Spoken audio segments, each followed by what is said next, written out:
Good morning. I'm Ward 1 Councilmember Brianne Nadeau, the Chair of the Committee on Public Works and Operations. Today is Thursday, February 12th, 2026, and I'm calling to order this performance oversight hearing on the Department of Public Works. The time is 9:39 a.m. Today, we will hear exclusively from public witnesses. We'll have another hearing for our DPW government witnesses on March 4th, 2026 at 9:30 a.m. in room 120 of the John A. Wilson Building.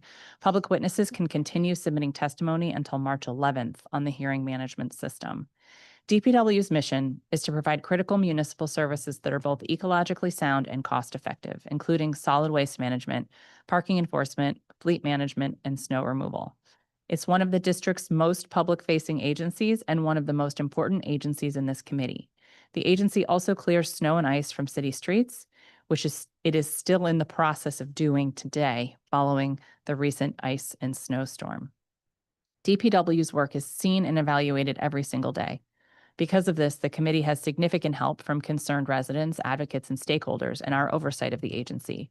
We're often told very quickly when things go wrong, but hearing from the public on days like today is so important because it gives us an opportunity to dig into agency functions in more detail. The recent snowstorm and cleanup efforts, including snow removal and trash and recycling collection, are very naturally on everyone's minds right now. So I want to take a moment to update folks on where we are with that and what we are hearing from DPW.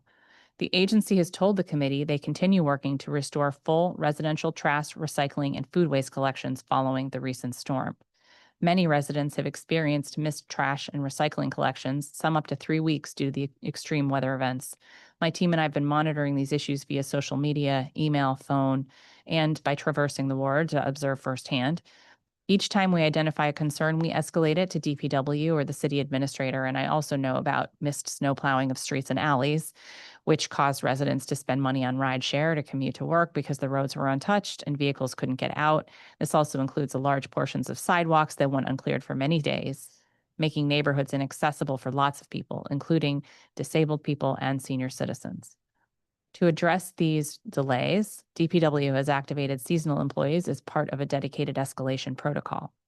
This will allow them to route 311 service requests more quickly, get teams into the field faster, and operate 7 days a week to focus on missed trash and recycling pickups. The DPW crews are hardworking, and I thank them for their efforts. From the outset of this snow event, I've asked for the mayor to do a better job of communicating and delivering on these plans. Also on my radar during this year's performance oversight hearing are the various pilot programs run by DPW, curbside food waste collections, the public restroom program, and the scofflaw pilot, which tows vehicles off the streets with outstanding fines. I always say that the services DPW provides residents are the bread and butter of government. One of the key responsibilities in Oversight Committee is to make government work better for its residents. We do not execute. We do not make decisions about where and how to plow. We do not direct parking enforcement to this block or that neighborhood. We are instead asking what's working and what's not working. How could the agency do things differently in the future, and what resources does it need? I look forward to hearing from our public witnesses today on all the issues residents are facing and holding the agency accountable for answers. Okay.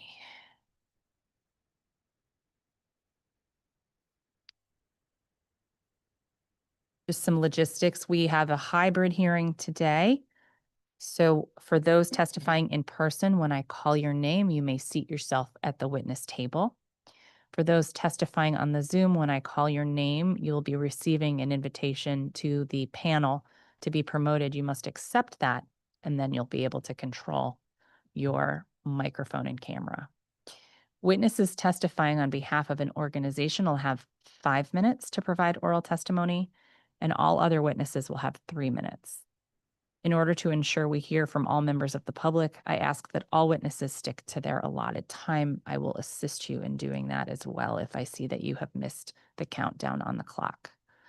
For any technical difficulties, please send a message over Zoom to the host, labeled as Committee on Public Works and Operations, or any panelist labeled Committee Staff. You can also email us at publicworks@dccouncil.gov or call us at 202-724-8181, and we will do our best to resolve your issue. Notice that we have ASL interpretation on today's hearing. I will be attempting to remember to give them a brief pause to switch every 15 minutes or so. So if you notice that brief pause, that is what we are doing. Okay.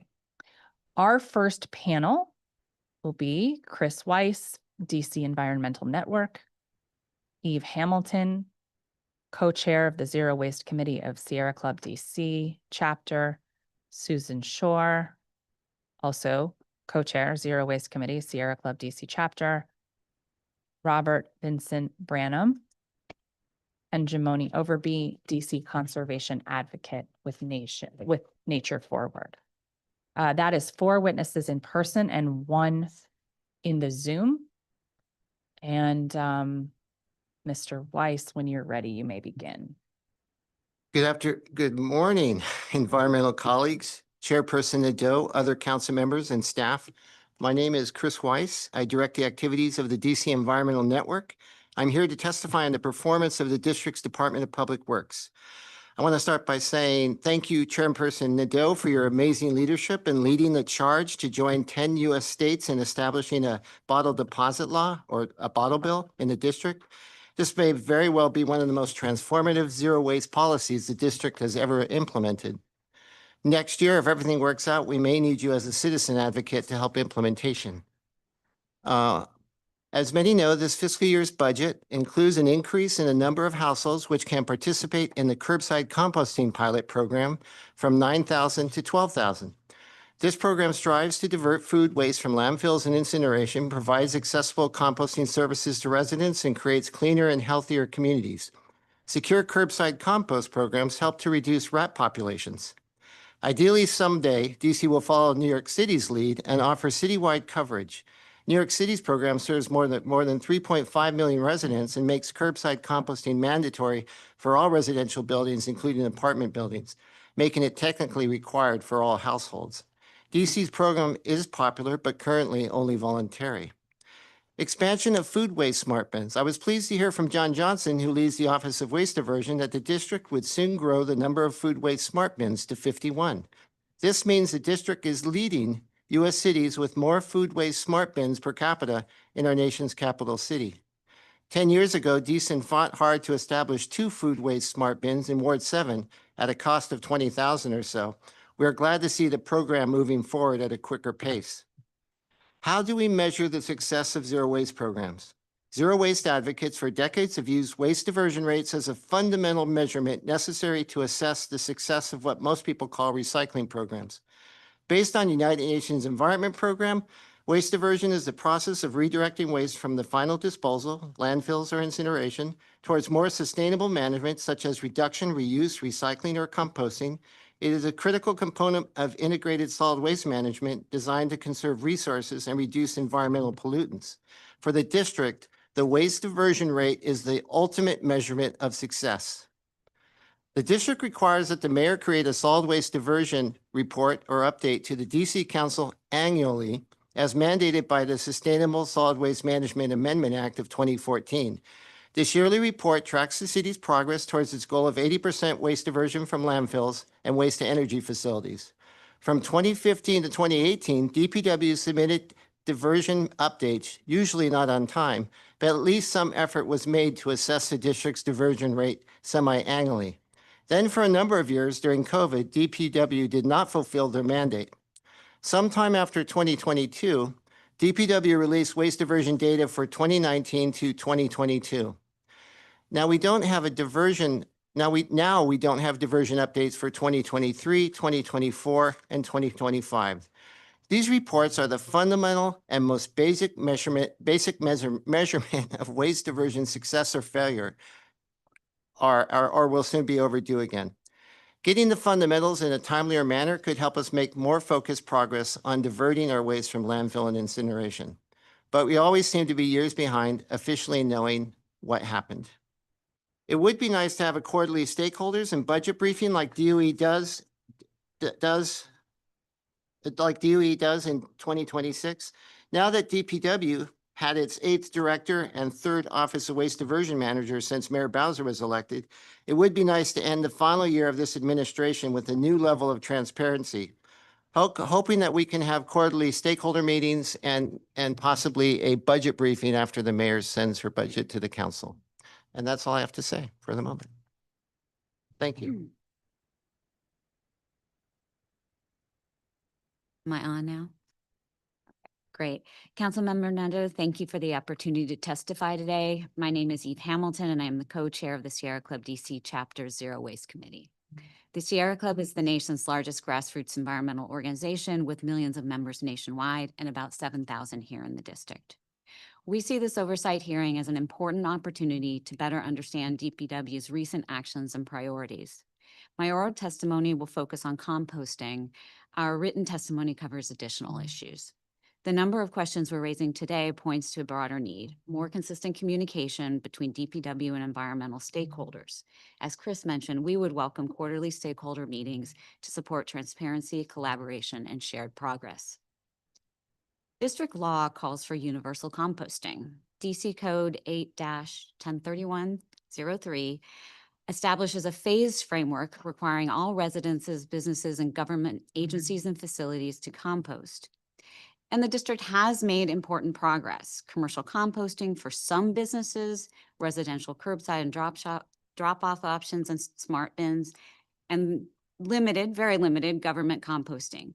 These programs represent meaningful steps forward, but they fall far short of the universal system envisioned in DC law. Under the code, expansion of composting requirements to all remaining sectors, including multifamily housing, additional businesses, and district agencies, is triggered once the mayor implements a compost collection program with government requirements subject to funding. Based on publicly available information on the DPW and Zero Waste DC websites, that condition was met in 2024 when the curbside compost food waste collection program was established following a successful one-year pilot. The expectation now is that residences, businesses, and government entities should be moving toward funding and implementing composting programs. On the commercial side, large food retailers, colleges, universities, and large venues are currently required to compost. We asked DPW to provide up-to-date information on commercial compliance and diversion results. The law also authorizes DPW to expand participation further, and we strongly encourage DPW to continue growing this program. We also request information on the results from the fiscal year 26 curbside composting expansion and urge continued growth of curbside composting and smart bins, ideally doubling both. Government agencies and facilities are another critical piece. Our understanding is that only 3 agencies currently compost: DOEE, which outsources with a composting collection contract, the Office of Planning, and DPW. Both the Office of Planning and DPW have voluntary in-house programs. We appreciate their leadership, but they represent a tiny fraction of government agencies. When residents and businesses see public institutions composting, it signals leadership and shared responsibility. When participation is limited, it sends the opposite message. We ask DPD to issue a short report on these agencies' experiences, including cost, staffing time, and diversion, to show these programs are achievable and replicable. Schools remain one of the strongest leverage points for building a culture of composting. Before the pandemic, more than 60 public schools composted with district support. Today, there are only 5. Placing smart bins near schools paired with education would help rebuild momentum. We also encourage placing bins near public housing, which currently lacks recycling and composting services. Finally, transparency is essential. The law requires annual diversion reporting, yet the most recent report covers 2019 to 2022, as already mentioned. Without current data, progress and barriers remain unclear. The district has established a strong legal framework for universal composting. The challenge now is execution, scaling programs, supporting compliance, and ensuring transparency so that the law's intent becomes everyday practice. Thank you, and I welcome your questions.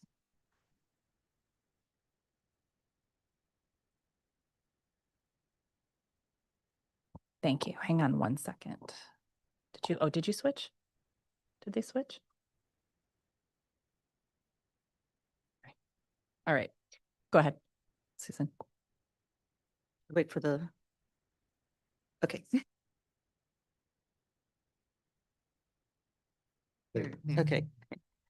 Good morning, Member Nadeau, and thank you for the opportunity to testify at this performance oversight hearing on DPW. My name is Susan Shore, and I am the other co-chair of the Sierra Club DC Chapter Zero Waste Committee.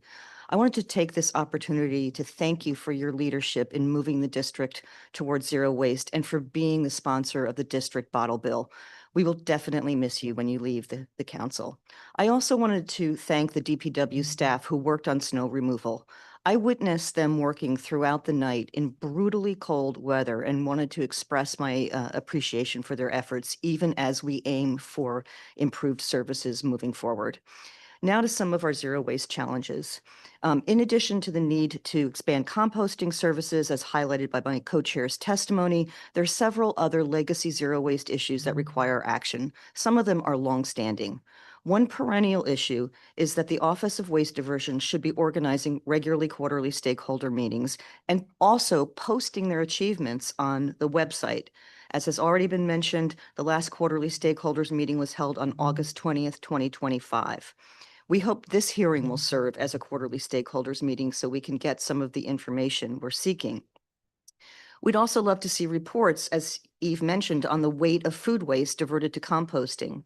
Participants in the curbside composting program, such as myself, receive occasional updates, but why not post it on the website for all to see? We also request DPW to report at least annually on implementation of all zero waste DC plan actions on which it is the lead agency, especially for the 25 actions assigned to DPW with a short-term timeline for completion between 2023 and 2028. We have witnessed progress on some of them, but often have no information on activity on others. Let me flag two key actions. Action 27 is the renovation of the Benning Road Trash Transfer Station as a zero waste campus. It's time to resume regular coordination on this renovation. We've been told several times that the Benning Road Advisory Team meetings would resume, but until last night, when I read the testimony of Ward 8 Woods to this hearing, we had no information at all about that group meeting again. And apparently they had a meeting on January 31st, but we never heard about it. The other issue is when this team was established, only one environmental stakeholder, Nathan Harrington from Ward 8 Woods, was invited to join. There should be much broader participation by a range of environmental as well as neighborhood stakeholders so that for the environmental stakeholders, we can provide input on zero waste services the facility should offer. And despite repeated requests, we have never received a full briefing on DPW's visit to California or Europe to research zero waste campuses and reusable foodware.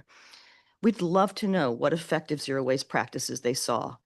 Action 4 calls for the Office of Waste Diversion to conduct a pay-as-you-throw pilot by 2028. We know that that was repealed in the legislation, but it still is in the zero waste plan, and we'd like to know when we can expect this long called for pilot to be funded and implemented. We also ask for the status of the award of the district recycling contract. Has it ever been issued? I recall we all met in a meeting to discuss that contract, but we haven't had any news. If it has been awarded, where can we find a copy of the contract? We do trust that the new contract will require reports from the selected material recovery facility on which materials the MRF sends to be recycled and which materials on the mayor's list of recyclables it charges DC taxpayers to send to a landfill or incinerator. That's the mayor's list. We also welcome learning the timeline to update the mayor's list of recyclables. It hasn't been updated in a very long time. The mayor's list should only include materials that actually get recycled safely.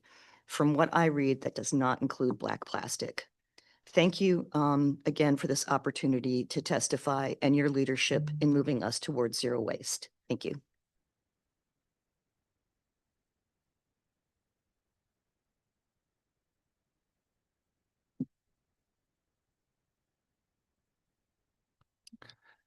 Greetings and salutations, Madam Chair and members of the committee. My name is Robert Vincent Branham, and I am here on behalf of the Ward 5 Leadership Council Public Safety Committee. There is something about the number 3. It's been 3 weeks of snow and ice. The recent weather emergency reflects clearly weather control is not the supreme providence of governments. As we talk about weather, I am reminded of the Broadway play, Your Arms Are Too Small to Box with God. It is difficult to prepare for once-in-a-lifetime events.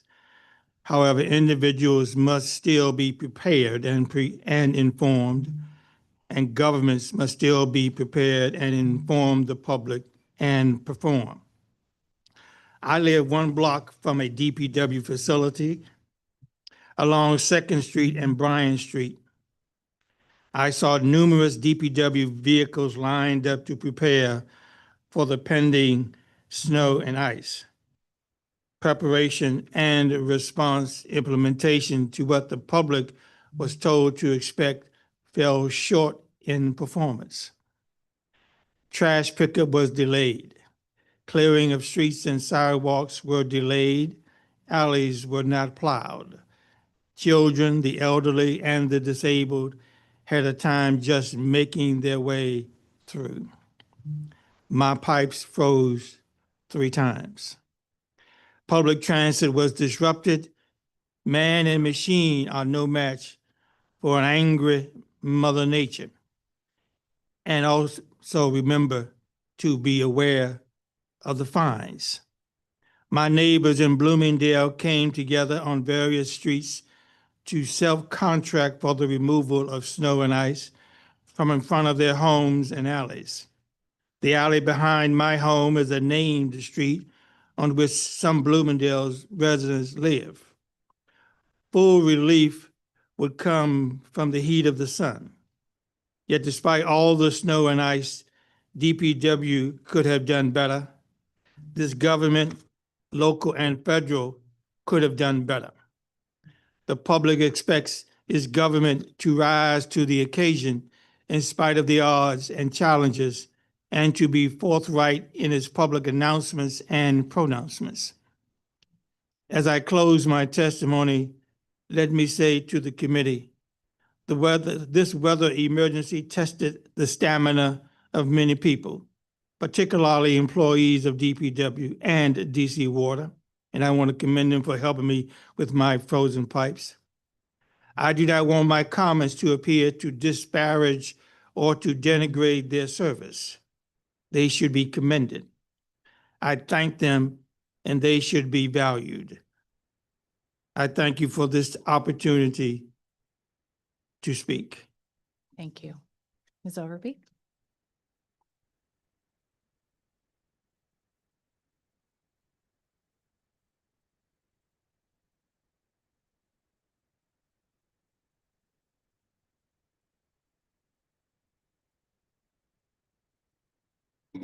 Whenever you're ready, you can begin.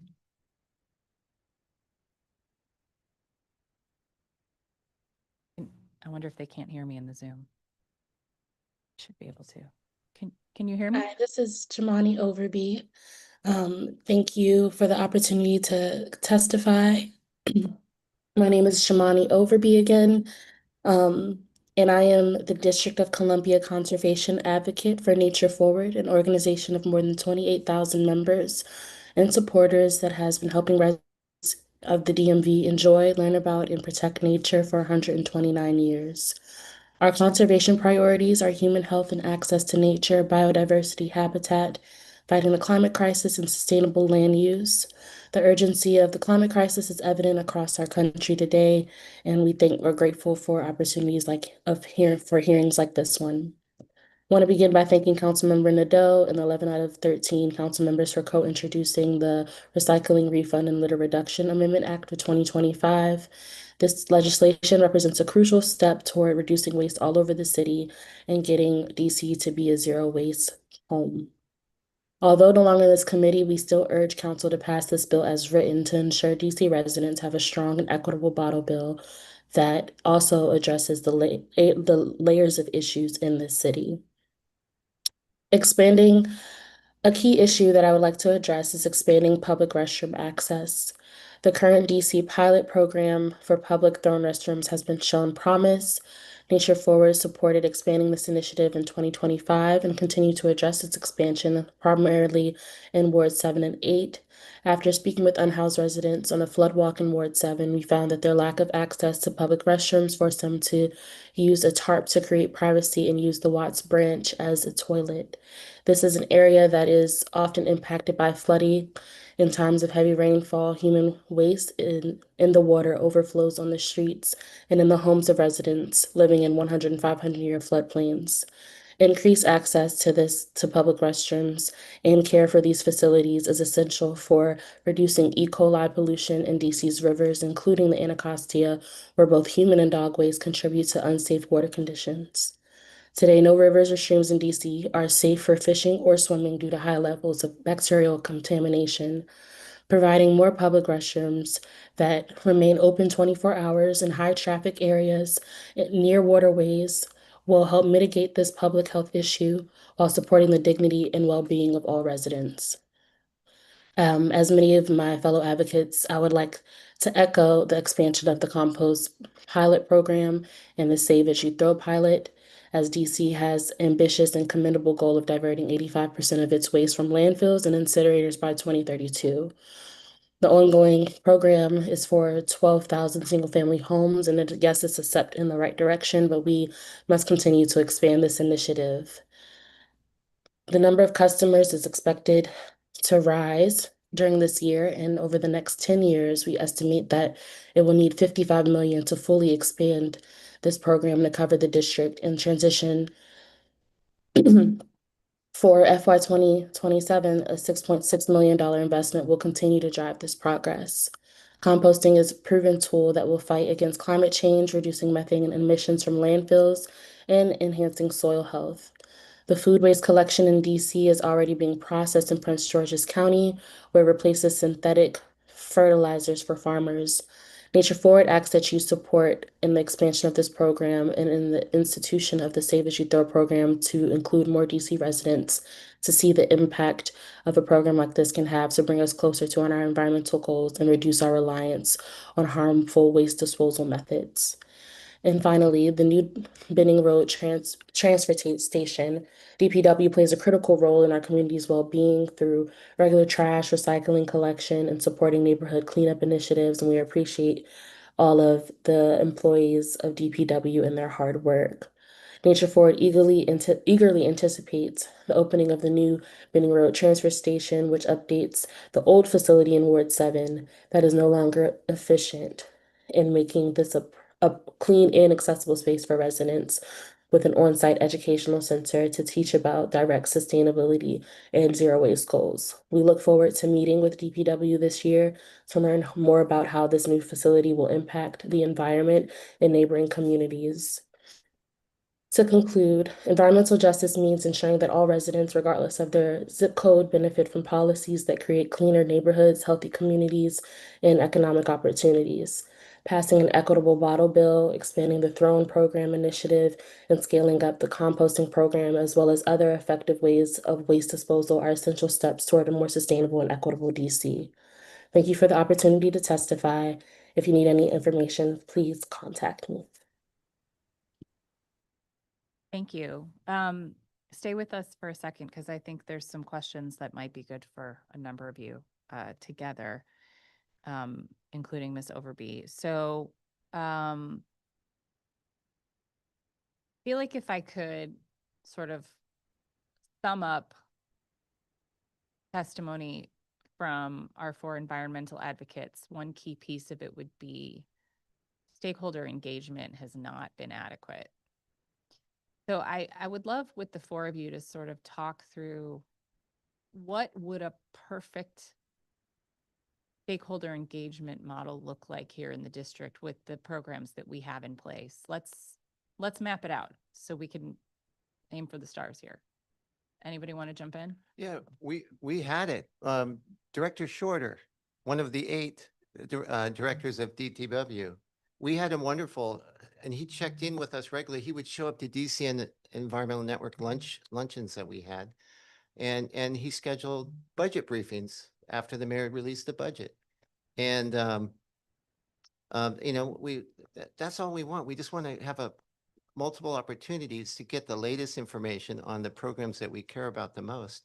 And quite frankly, it's not a complicated thing to do, but for whatever reason, it's been really hard the last few years in particular to get them to schedule it. I think that at one point they said we were going to have a stakeholders meeting in November, December, and then that kind of was passed over. So, But Director Shorter was in place. Was there an Office of Waste Diversion? yes. Okay, so he didn't delegate those stakeholder meetings. He did them with you. Yes, you know, he was at every meeting, and that was the other thing, having the director there and the manager of the Office of Waste Diversion was really helpful.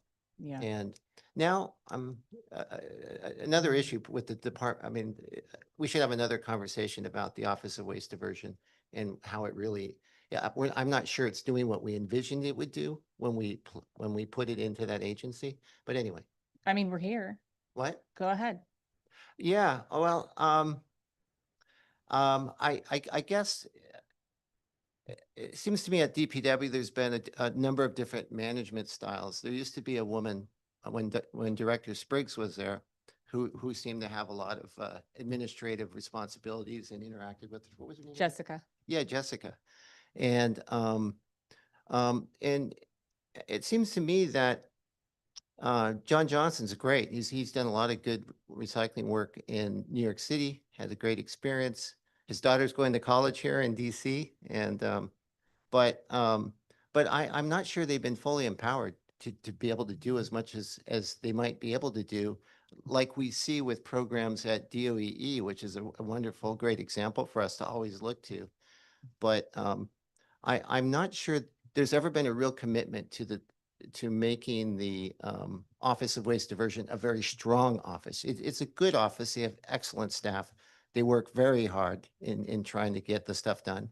I think they could use more staff, but that won't make a difference unless there's really a commitment to making, we envision that the Office of Waste Diversion would be the heart of zero waste policy. And you could argue it's kind of spread out between the agency, DOEE, and the office and DPW. In fact, when we envisioned who would have oversight over the bottle bill, for example, we didn't think that the Office of Waste Diversion was at that point was ready to do that, and it was much more easy for us to say that the infrastructure and even some of the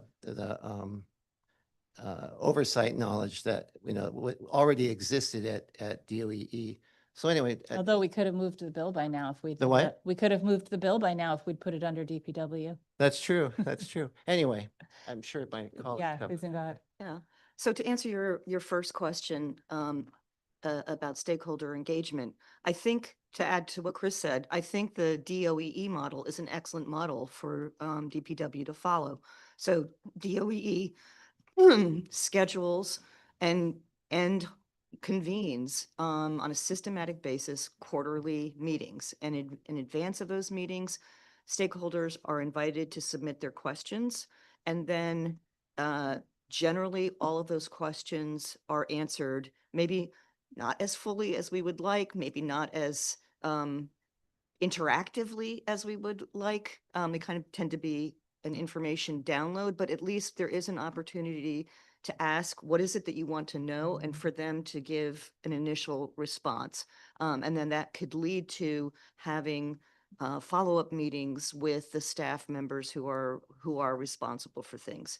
The other thing is, as I said in my testimony, post successes on the website. Like, I can't for the life of me understand why DPW would not be crowing over the success of its curbside Curbside. program. Yeah. How much the food smart waste it's collecting in the smart bins.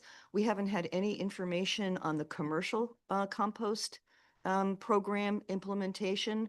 So, that was supposed to start with large retail grocery stores.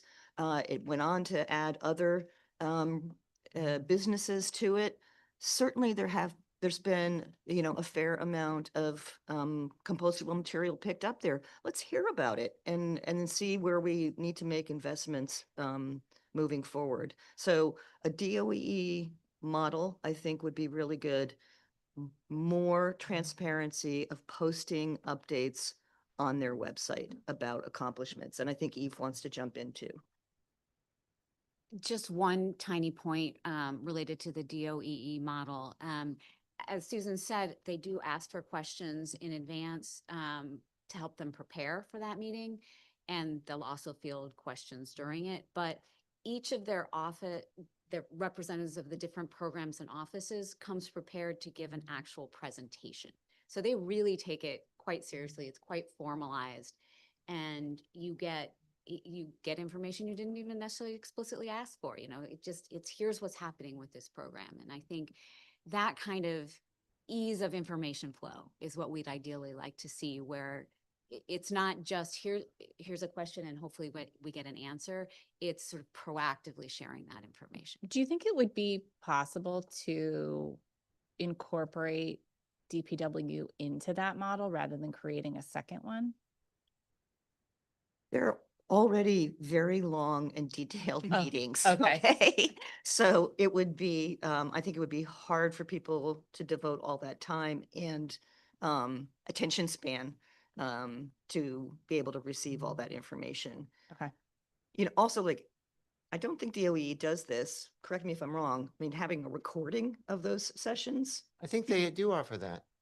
One thing you notice with DOE, when we have these long 90-minute stakeholders meetings with DOEE is, you know, we get almost 200 people sometimes. It's a major Oh. significant turnout Got it. for these. The especially- Zoom. Yeah, but you know, I hear that the one thing I do hear from groups is once their issue has been spoken about, you know, they're not that interested in everything else. I am, because the network and Sierra Club, because they work on all these issues. But broadly, it's very interesting to everyone. Sometimes we have these extremely dynamic and interesting. I try to get people to turn on their cameras because, you know, sometimes it's just, there's no faces there. Yeah, How do you have a meeting without seeing people's faces? that's But, hard. and also getting people to speak out, and rather than just keep putting stuff into the chat. But anyway, it's a really dynamic and wonderful thing. And we could have the same thing at DPW. Right. And then as I mentioned, DOEE will sometimes do follow-up meetings to, you know, in-person meetings to delve more deeply into an issue. And we haven't seen that happen a lot. I think we had one meeting with DPW about the bottle bill and maybe one other in-person meeting about zero waste issues. So just having, you know, in addition to the quarterly stakeholder meetings, sometimes getting together face to face and having a freer exchange than in a presentation style, meeting, you can accomplish a lot more. Mhm. Thank you. And Ms. Overby, what about with and I know, Ms. Shore, you have this point too, but what about the transfer station? I mean, what should be the cadence of meetings? And also, what do we want to see there? What are the best practices that we are hoping will be included on that site? Yes, of course. I think as that new site is being developed, I think like other development opportunities in DC, I think it's very important for the residents to be involved and that for their needs to be met. So like we heard from another gentleman on this panel, there are certain needs that residents have in different locations across the city, and wanting to make sure that not only is that transfer station accessible, but as mentioned, it be a model for zero waste in DC. Maybe it has the educational practices, or it is starting to implement some of the zero waste practices that we know DC is capable of, and it can be a place where we can pilot a lot of these instances. I would say that, and then also hopefully we would love to see that become a refill station, or have it expand into looking at how we can move forward past the bottle bill as well. Thank you.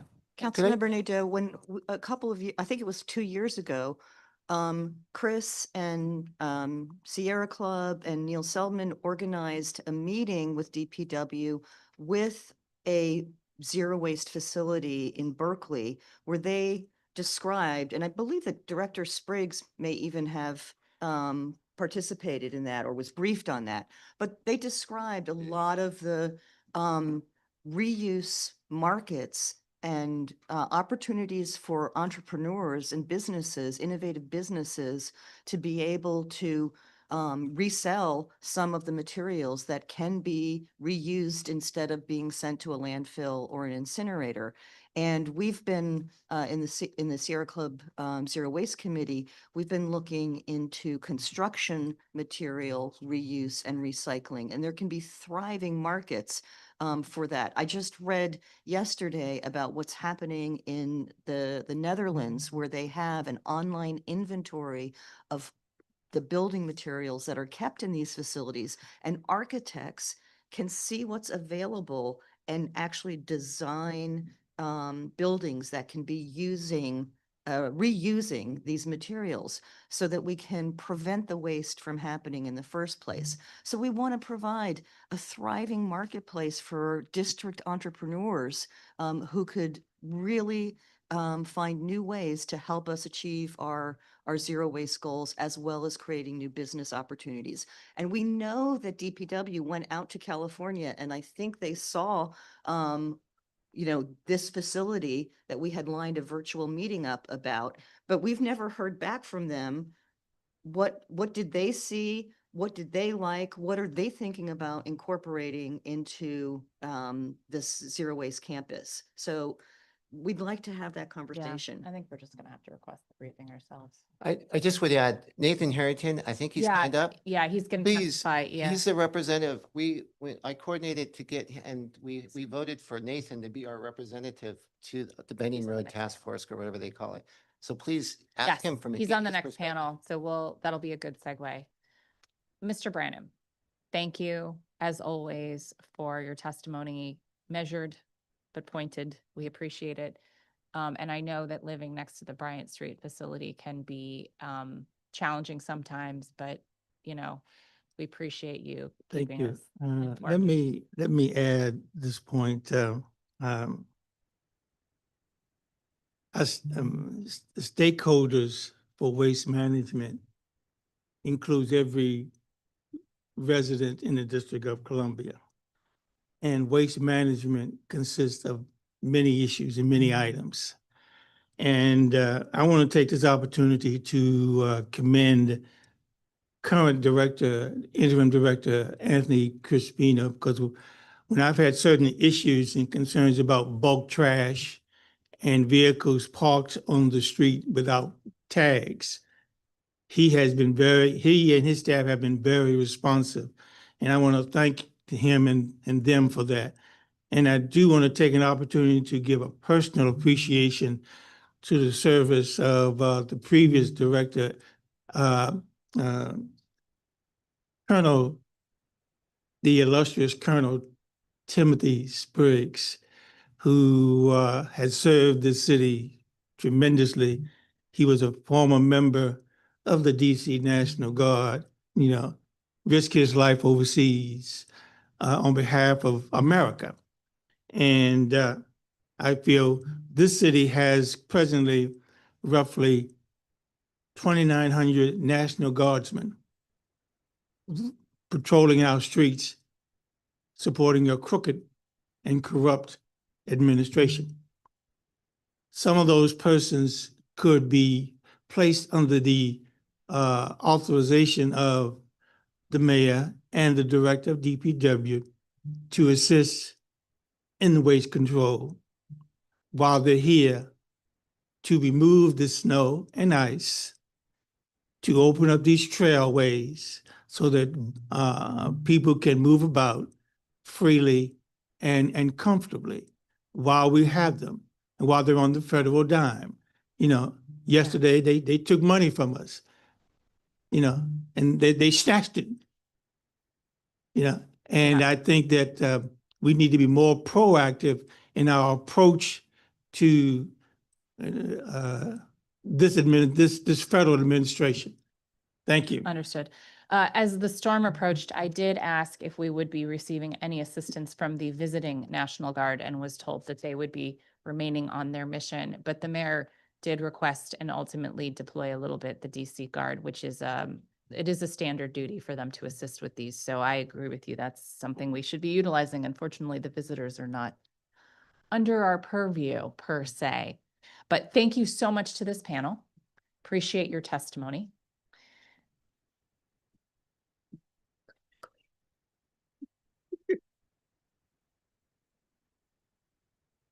Okay. Our next panel includes Seth Grimes with WABA, Karthik Balasubramanian, Steering Committee member with DC Families for Safe Streets, Kelly Mack, the Multimodal Accessibility Advisory Committee member, Emma Tyler with Mill. If you're here in person, come on up to the table. Nathan Harrington, Executive Director of the Ward 8 Woods Conservancy, and Max Broad, DC Voters for Animals. Just going to see who we have in the Zoom. I may add a couple people if we don't have a full panel.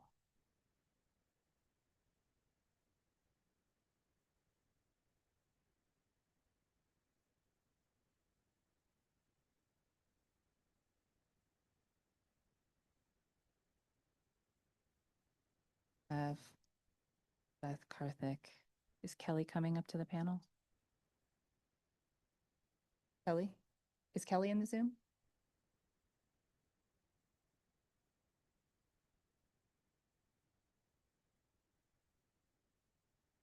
Okay.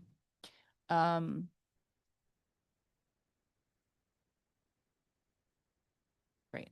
I'm going to also go ahead and move up Commissioner Kyle Gardner, if Kyle is here, from 5E01, and Commissioner Tripti Patel from 2A03. If neither. Okay, what about Commissioner Abel Amene? Great. And Commissioner Ashley Ruff?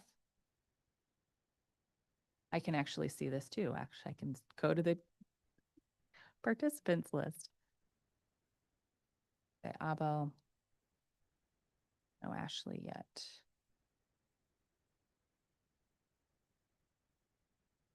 How about Commissioner Bruce Sherman? I see Sherman. Okay, great. So we will start with Seth Grimes from WABA. When you are ready, you may begin. Thank you, Chair Nadeau. I appreciate the opportunity to testify. I am Seth Grimes, Washington, D.C. organizer with the Washington Area Business Bicyclist Association.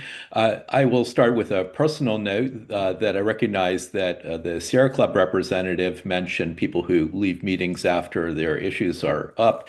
I will personally say I am a huge fan of composting programs, of the bottle bill, and I am glad that you all are pursuing that. Back to bicycling issues, speaking on behalf of WABA's 5,000 members and nearly 23,000 regional supporters. The district's bicyclist and micro-mobility users rely on and value the city's bike lane and trail network. We deserve safe, well-maintained infrastructure, which, related to the Department of Public Works responsibilities, means bike lanes clear of leaves, debris, illegally stopped or parked vehicles, and snow and ice. Bike lane obstructions are hazardous and often dangerously force riders into motor vehicle traffic and onto the sidewalk, which we're seeing now with the lapses in snow removal, which I won't speak about, but note just for this moment. I will focus on a number of points, starting with DC 311, reporting and response improvements. I did testify at the hearing for the Office of Unified Communications. We are pleased that the district's current FY26 budget included funding for the OUC, working with the Department of Public Works to create a reporting option for obstructions, debris, snow and ice, and leaves in bike lanes. However, OUC has not rolled out bike lane obstruction and debris reporting, which has been in the works for going on a year. We asked DPW to work with the OUC to prioritize delivering this new reporting category. We are also concerned that DC 311 tickets are closed, including by DPW for parking infractions and for bike lane clearing without action or explanation. We suggest that the council task DPW working with OUC as needed to report on tickets closed without action or explanation and to propose system revisions to compel or at least strongly encourage departments, including DPW, to report actions or provide explanations when closing tickets. Stepped up seasonal and as needed clearing of leaves from bike lanes. We know that DPW has stepped up bike lane clearing, but it remains inadequate. I will offer a particular example from Kalorama Park in Ward 1 on Columbia, actually, I think it's Ward 2, Columbia Road, adjacent bike lanes. A resident reported making a request via DC 311 to DPW, followed up by 4 phone calls. The request was never completed. I filed a request myself for bike lane clearings next to that park. The ticket was closed by DPW, but the work was never done. The inability to file a DC 311 report without a location, without a street address, may have contributed to these response failures. So we do seek another OUC working with DPW update, because it will be very important for DPW reports to DC 311 to allow geolocation for reporting of needs via DC 311 without an adjacent street address, because that can often be wrong when you're talking about parks and adjacent to parks. Let's talk about enforcement targeting dangerous traffic offenders and high dollar scofflaws. We know who dangerous drivers are. Our cameras catch them. The STEER Act authorized DPW to impound vehicles that belong to dangerous drivers who have received 10 or more points in 6 months for egregious speeding and other infractions. It's highly regrettable that DPW has not exercised that authority at scale, nor evidently taken enabling steps such as increasing impound lot capacity. We call on DPW to do that now and to issue reports showing how many vehicles have exceeded the STEER Act thresholds, how many were confiscated, how many dangerous vehicles have been impounded, and so on. Enforcement addressing vehicles stopped or parked in bike lanes and illegally in loading zones. According to the last year's performance oversight hearing report, this year's has not been issued. The number of stop stand bike lane citations issued has diminished by quarter since by 8 quarters since fiscal year 22. So we do ask for reinforced enforcement of bike lane violations and also of loading zone violations, because when loading zones are abused, they're not available for commercial deliveries and pickups, leaving commercial vehicles to park in bike lanes. So thank you very much for the opportunity to testify today, and we very much appreciate the work that this work committee is doing and that DPW is doing to make Washington, D.C. life better. Thank you. Thank you. Go next to Mr. Balasubramanian. Thank you so much, Chair Nadeau, for your leadership. And also, I'd like to, before I begin testifying on behalf of DC Families for Safe Streets, I'd like to associate myself personally with the remarks of the previous testimony maker, Seth, and also future testimonial from Kelly Mack. I want to be brief today. Just as Seth said, we know who the dangerous drivers are. Our cameras do catch them, and vehicles in the hands of dangerous and disturbed individuals are weapons.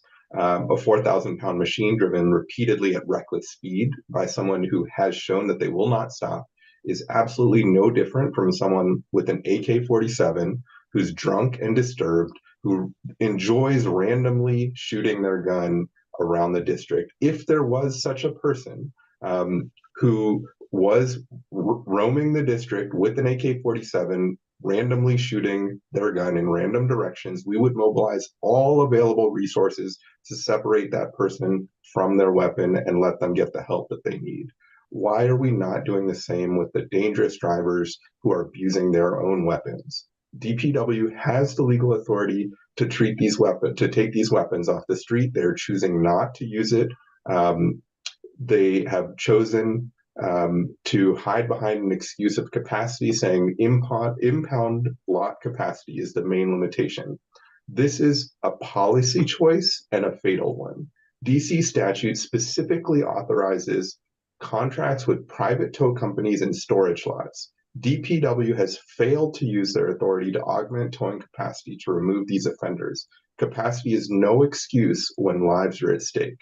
We saw the cost of this failure with the drunk driver in a Lexus SUV with over $12,000 in unpaid fines, a known dangerous vehicle that should have been impounded months ago, that ran into a Honda on a road on Rock Creek Parkway.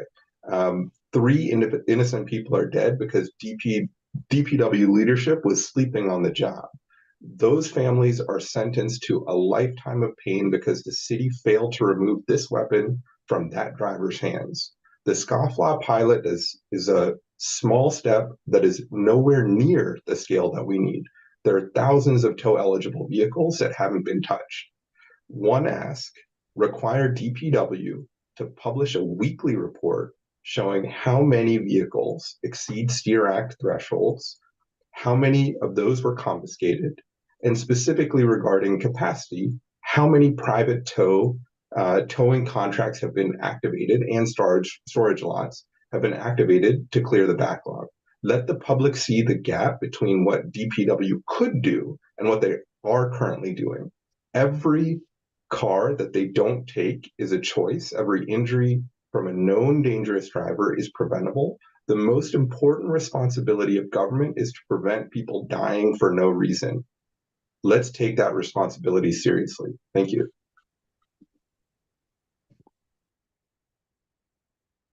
Thank you. We'll now hear from Kelly Mack.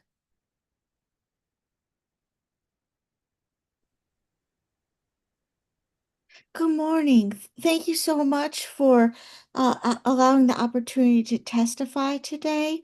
I represent the mayorally appointed Multimodal Accessibility Advisory Council, or MAC, which serves as an advisory body to DC on making local transit and public spaces more accessible to people with disabilities.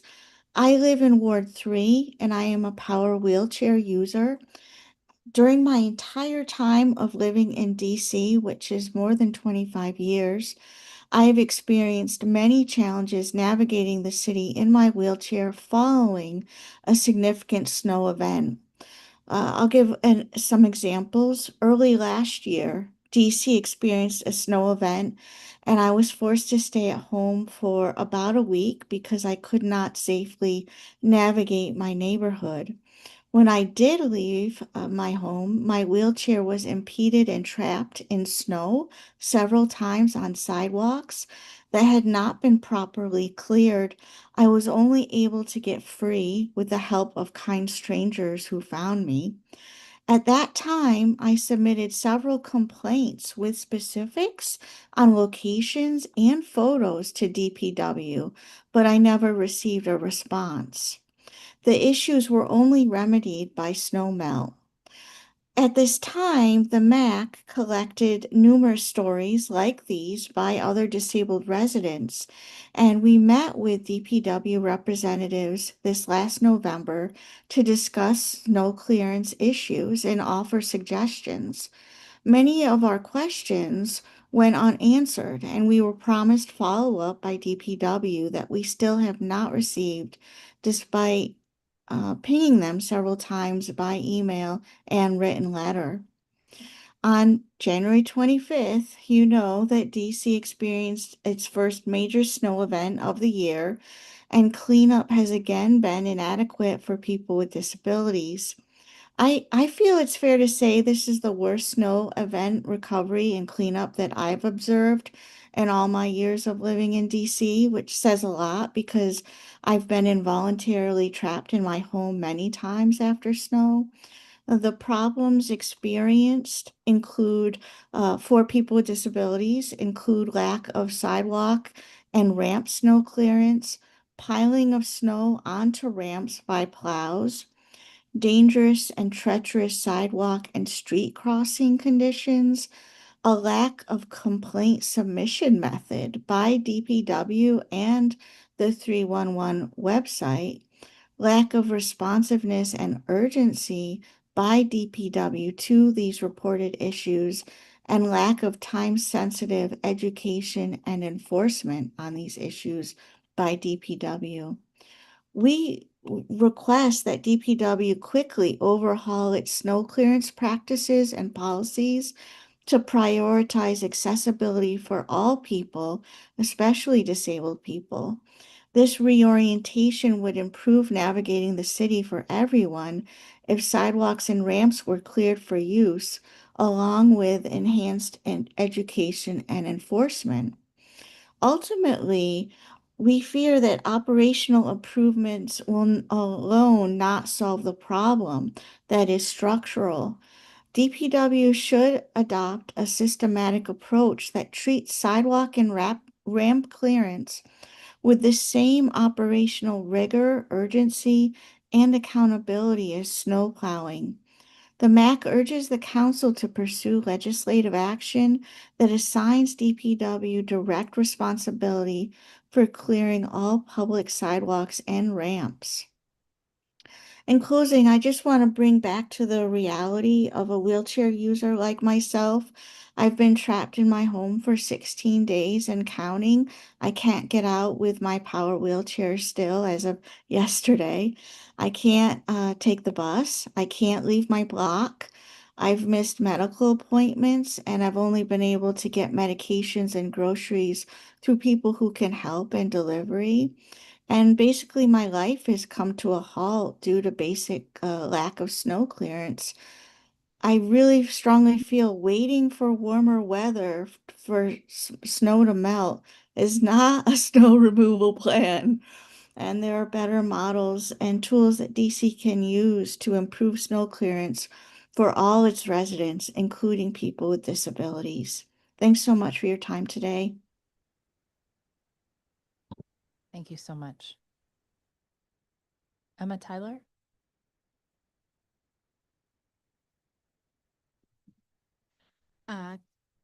Good morning, Chair Nadeau and members of the committee. My name is Emma Tyler, and I'm here today representing Mill, but also as a DC resident. For those unfamiliar, Mill provides distributed food recycling infrastructure designed to dehydrate organic waste at the source. Mill's food recycling technology dries and grinds food scraps overnight into clean, dry grounds that can be then used to feed animals in your garden or added to compost. Our mission is simple: to keep food out of landfills. Our residential food recyclers are already in nearly tens of thousands of households, and we recently announced the upcoming launch of a commercial device, which will be used in Whole Foods stores starting early next year. We want to commend the Council for its leadership on the Zero Waste Omnibus Amendment Act and DPW's expansion of the food waste collection program in fiscal years 2025 and 2026. While DC has made strides in municipal composting, we know that organics remains an area of both significant challenge and opportunity, as we've heard from some of our other witnesses today. Even well-established, well-funded programs struggle with contamination and low adoption. We are here today to encourage the district to include distributed infrastructure solutions like the Mill Food Recycler in the fiscal year 2027 budget. Mill technology takes the ick factor out of diverting food scraps and transforms unused food into a shelf-stable, reusable resource that can be composted locally in existing systems or directly as a fertilizer by gardeners. This process reduces food waste volume by 80%, resulting in numerous operational and environmental efficiencies. It also eliminates the odors and rotting that attract rats and pests, a perennial concern for district residents. Last year, we partnered with Compost Crew, the largest organics recycler in the Mid-Atlantic, to ensure that these grounds are collected and integrated directly into the local composting system right here in DC. The data we've collected shows that this technology also changes behavior. In a pilot with the city of Tacoma, Washington, Mill users captured 10 times more food scraps than the average household. We know that apartment buildings and multifamily dwellings are the hardest to reach. In a recent pilot in California, we took a multifamily building from a 6% diversion rate to over 31% in just 6 months by giving residents a food recycler. We are also working with the World Wildlife Fund to bring this into classrooms. Using MIL allows students to see the circular economy in action, turning cafeteria waste into a resource without the mess. As DC aims for 80% waste diversion by 2032, we cannot rely on the status quo. We need to empower residents and businesses to process waste at the source. By incorporating distributed technology into the district strategy, we can lower hauling costs, reduce truck emissions, and get ahead of the rodent issues associated with organic waste. Thank you so much for your time, and I look forward to discussing how food recyclers like Mill can support a cleaner, greener DC. Thank you. Thank you. Nathan Harrington? Hello, everyone. I'm Nathan Harrington with Ward 8 Woods Conservancy. I am joining you from the woods of Fort Davis Park here off near the Penn Branch Shopping Center in Ward 7. I'm here with 3 park stewards, and today we are cutting invasive vines off of trees, saving our beautiful native trees from invasive vines. Much of the last 3 weeks, we have been shoveling snow as part of the snow team, trying to help our Ward 8 neighbors dig out, trying to make the major commercial corridor safe for pedestrians along the sidewalks. And that has been a real struggle, as you know, and I know a lot of our friends, fellow Washingtonians, are going to be speaking about that today. Today, I want to focus on 2 other things that impact a lot on our work. The solid waste transfer stations. First of all, since Benning Road has been closed, everyone has to go to Fort Taunton. And Fort Taunton is still unsafe, inefficient, and wasteful as a facility. You've got vehicles of various sizes that are sharing space with these massive earth movers. It's really terrifying. And frankly, we're lucky that, to my knowledge, no one's been seriously hurt there. The directions from staff about where to go, what type of trash goes where, are unclear and inconsistent, with the result being that a lot of compostable and recyclable material appears to be just thrown together with everything else loaded on the 18-wheelers and taken to the incinerator. While all of that's happening, the Benning Road transfer station is under construction, and we have a once-in-a-generation to create a circular economy. The decision was made to, instead of waste transfer station, they were going to call it a zero waste facility, and that's really encouraging. That's the aspiration that we need to be shooting for. In late 2023, I accepted an invitation to serve on the community advisory committee for that project. I attended the one and only meeting of that committee, which was held more than 2 years ago. The last communication regarding that advisory committee I received was April 2024, at which time we were told that the meeting was canceled due to lack of updates. Received no updates since then. No updates have been posted to the DPW website. It appears that a public hearing was held about a year ago, January 31st, 2025. I was not able to attend. The DPW website is now saying that substantial completion of the Benning Road Zero Waste Campus is expected in 2028. Separately, the General Services Administration says completion is not expected until 2029. Nobody really has any idea what to expect from this facility because there's been no meaningful public engagement or consultation with waste reduction advocates. So I'm really fearful that this is going to turn into a missed opportunity and sort of a misfire that locks us into wasteful patterns of waste disposal for decades to come. The other thing I want to highlight is the issue of sanitation enforcement at apartment buildings. As you know, multifamily properties are not covered by city trash collection. It's the responsibility of the property owners or managers to contract with a private waste hauler. And what we see at many of the low-income complexes east of the river is that property managers are saving money by paying for dumpsters that are too small or not emptied frequently enough. They've got waste hauling contracts that don't include bulk items. So when residents are trying to dispose of mattresses and sofas, those end up sitting next to the dumpsters for weeks or months, where they attract pests and vermin. And under those circumstances, residents are then more likely to throw trash elsewhere on the property, and it gets tossed over fences, spreading onto public parkland, where groups like Ward 8 Woods then have to try to remediate it. Sweep inspectors at DPW can and do fine property managers for unsanitary conditions, but they typically only inspect the property when a complaint is submitted through the 311 system. A lot of residents don't know how to use 311. If they do, they're more likely to complain about building code violations that often exist at the same properties where the trash problems are. Some people don't report because they just their experiences with DC government is that it's not worth it because nothing changes. And so for those reasons, waiting for residents to submit complaints is not always an equitable way to enforce the law. The solution, in my view, is for sweep inspectors to proactively visit these properties at least once a year, and then return to inspect those places where problems are found. They need to inspect those fence lines so that if trash is spilling from that property onto adjoining properties, especially adjoining public parkland, that needs to be addressed. If the fines are applied inconsistently or without follow-up, the managers may just pay a fine every once in a while and view that as a cheaper alternative than actually paying for proper waste collection. I heard that more sweep inspectors were hired last year or the year before. I'd like to hear some updates on what they've been working on, because I unfortunately have not really seen any improvement in those properties in Ward 8. So I will leave it there. Thank you. Thank you very much. Max Broad? Hello, Councilmember Nadeau. My name is Max Broad, and as somebody who is a bicyclist who has not biked since the snowstorm, I'd like to associate my thoughts with the WABA and Mr. Seth. But I'm here to testify about the important role that Department of Public Works plays in preventing rats.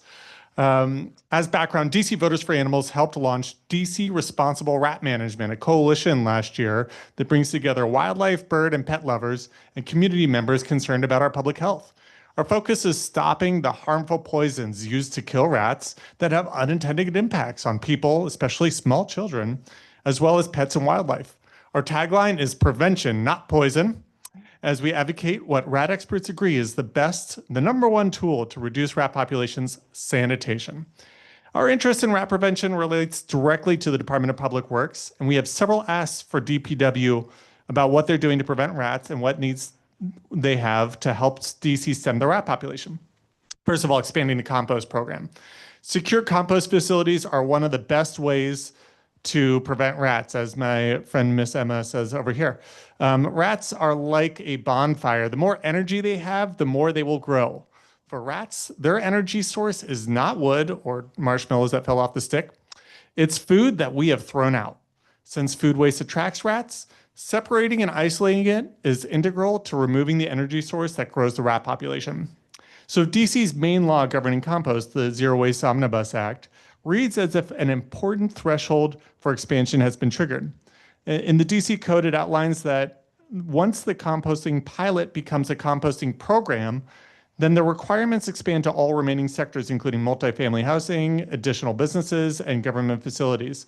This is important as it not only urges the growth of the existing composting program, which is off to an amazing start, it identifies large commercial facilities as subject to composting.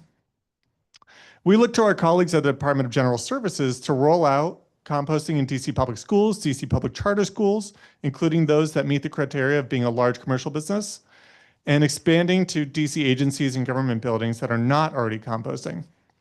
I'd like to recognize DPW staffer Rachel Manning and the DPW compost team for bringing a personal passion to this work that has had a clear effect on DC. This includes her leadership as an ex officio member of the DC Food Policy Council on the Reducing Wasted Food Working Group. So, Councilmember Nadeau, we would like your help in confirming with DPW that the compost efforts are now a program as it is described on the DPW website, and that the Zero Waste Omnibus Law expansion has been triggered to apply to these additional facilities. Now, enforcing strong sanitation. Much of the food waste that rats rely on is improper trash disposal. We have questions for the Department of Public Works about how they enforce sanitation for buildings.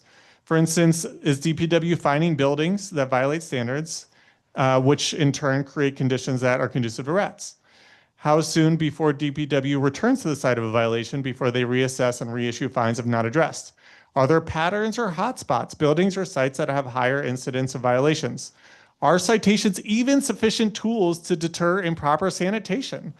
And are there other best practices that promote sanitation? I just want to highlight the comments from my colleague, Mr. Nathan, who just illuminated this. So our coalition sees our scope of work as directly complementary to DPW's. We are partners in aiding to increase public awareness and spur behavior that prevent rats. So we'd like to invite DPW to speak at our monthly meetings. The full coalition meets every fourth Monday of the month at 3 p.m. and remains open to the public as well as concerned stakeholders. We regularly bring in key stakeholders to dialogue with the coalition about ways DC can be better on rats, and there's much we can learn from DPW's experience on this topic. Thank you for your time. Thanks so much. Commissioner Amene? Thank you, Chairperson Nadeau. My name is Abel Amene, and I am the Commissioner for Single Member District 4D02. That is the great Kennedy Street neighborhood of Brightwood Park. I'm glad to have this opportunity to testify on behalf of the entire ANC 4D Commission at this performance oversight hearing on Department of Public Works. And my testimony would be very similar to my testimony that I gave 2 years ago exactly. Most of my testimony will focus on a single issue, the lack of alley cleaning services during the winter months. I suspect you'll hear a lot of testimony today and have heard complaints over the past few weeks about the response to the snowstorms of late, and that attention is well deserved. DPW's swift attention is needed to plow the many streets, bike routes, and alleys covered in snow.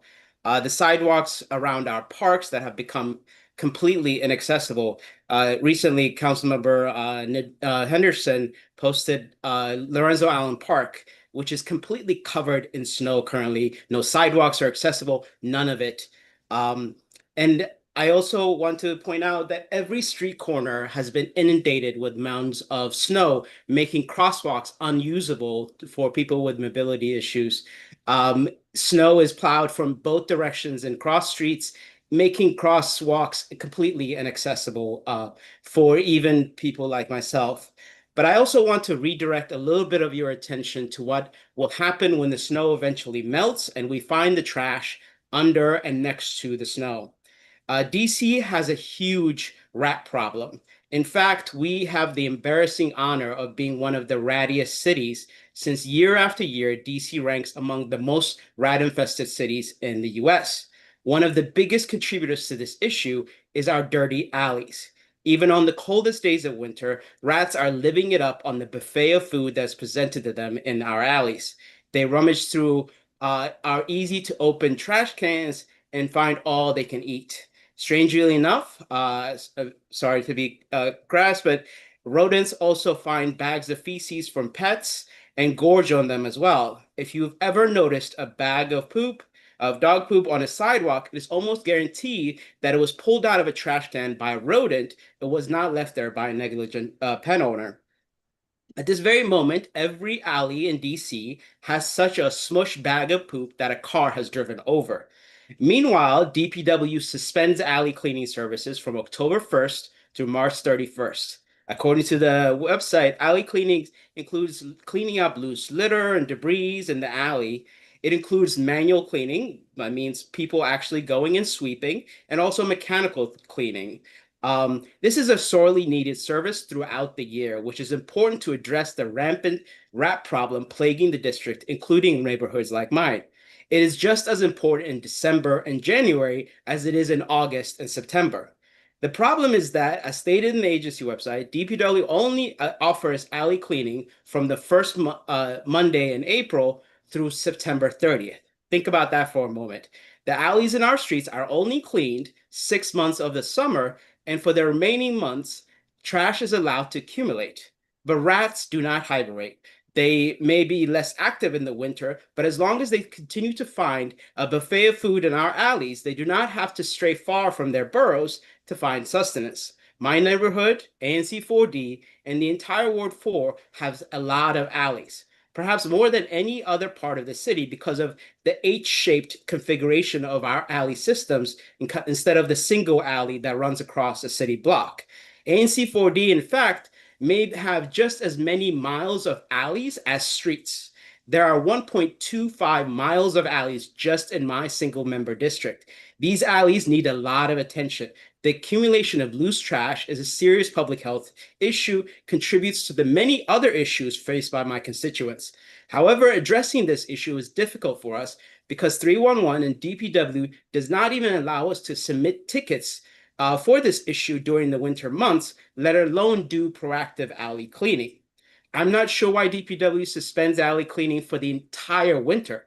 Perhaps there's good reason to curtail services in the coldest and snowiest weeks of the winter, just like now. However, we don't get as much snow as we used to in the past, and it's past time for the agency to reconsider its practices on this front. Perhaps an option could be to allow alley cleaning until a snow emergency is actually declared. I just want to conclude in the immediate, it's to address the ongoing issue. It is important that DPW at least give residents and agency commissioners the ability to request alley cleaning services through 311 for particularly pervasive issues at any time during the year. Thank you for the time to testify today, and I'm here for questions if you have them. Thank you. Commissioner Sherman?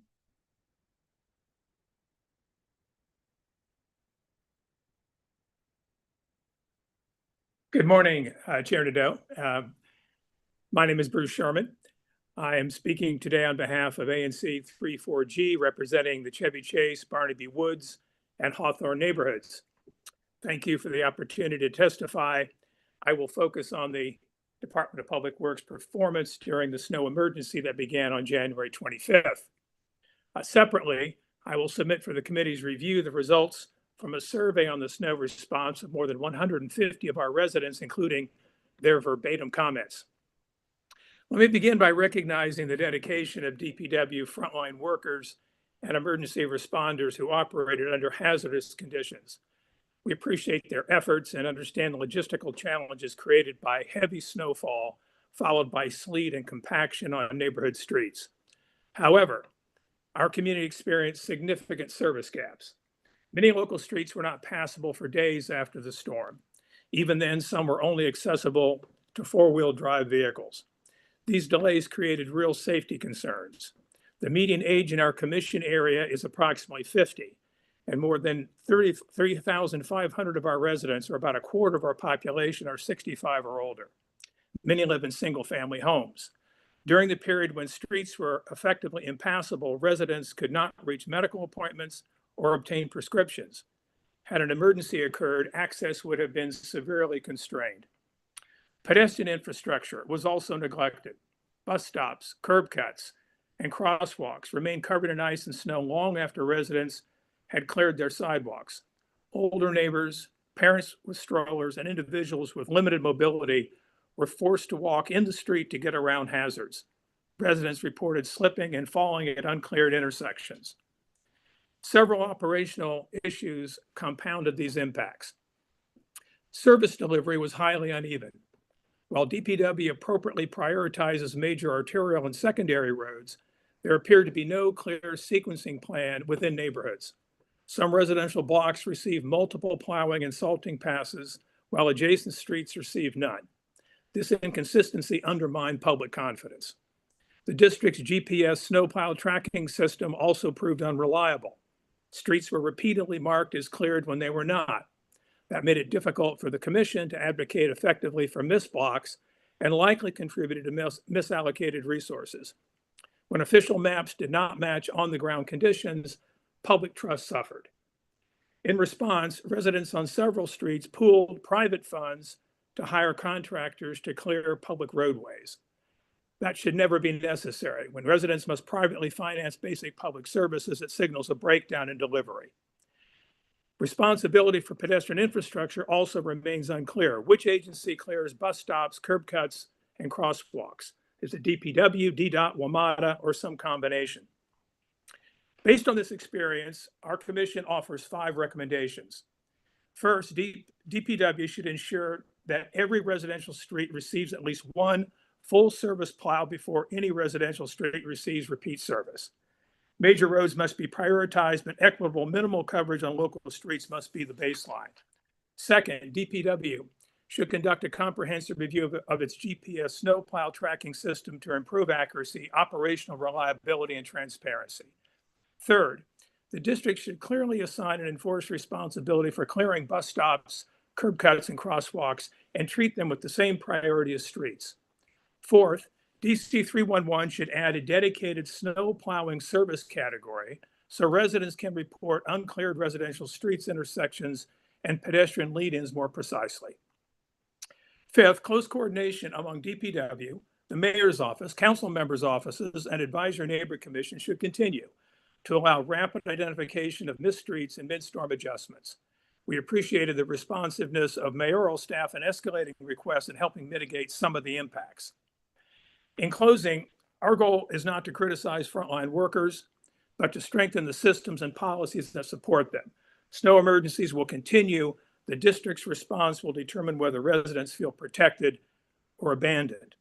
Thank you for your time and attention. And again, I want to underscore that I will be submitting comments from more than 150 of our residents who took the time to complete a survey. I think the committee will find their comments very, very useful. Thank you for the opportunity. Appreciate it. Thanks so much. Okay, some questions for the panel. Ms. Tyler, you mentioned that composting in multifamily housing is a challenge with few programs surpassing 10% diversion rates. Are there other programs or cities that have been successful in implementing multifamily spaces? Yeah, there are quite a few. I'd be happy to share with you or your staff some examples of cities that have had successful multifamily programs. Great. Any that stand out to you off the top of your head? There are a few programs we're working on right now in Seattle and Portland that are running some pilots in multifamily housing units. And there's a few different models of doing it. What do you think it takes to get above that 10% buy-in? Yeah, it's a good question. We really believe that a lot of the change happens in the kitchen, and it's a lot of the behavior change. I think a lot of current composting programs happen from the curb on, and a lot of that focus. But our theory of the case is that a lot of decisions around food waste actually happen in the kitchen, and that's why having new innovative technologies are important. And changing how people think about food and how they shop and store their food in the kitchen is a really important piece of the equation. Thank you. Mr. Harrington, the Benning Road Waste Transfer Station was a hot topic on the prior panel, so we were certainly excited to have your testimony as a follow-up. So just to confirm, there has not been a recent meeting, or there was? Are you still with us? He's in the woods. Why would he stick around for questions? Right?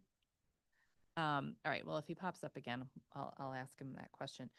Mr. Broad, how important do you think the material of residential bins is in the rodent abatement efforts? This is a hot topic, right? Yeah, no, this is a great question. And, my understanding is that rats will get through anything. They are very proficient chewers.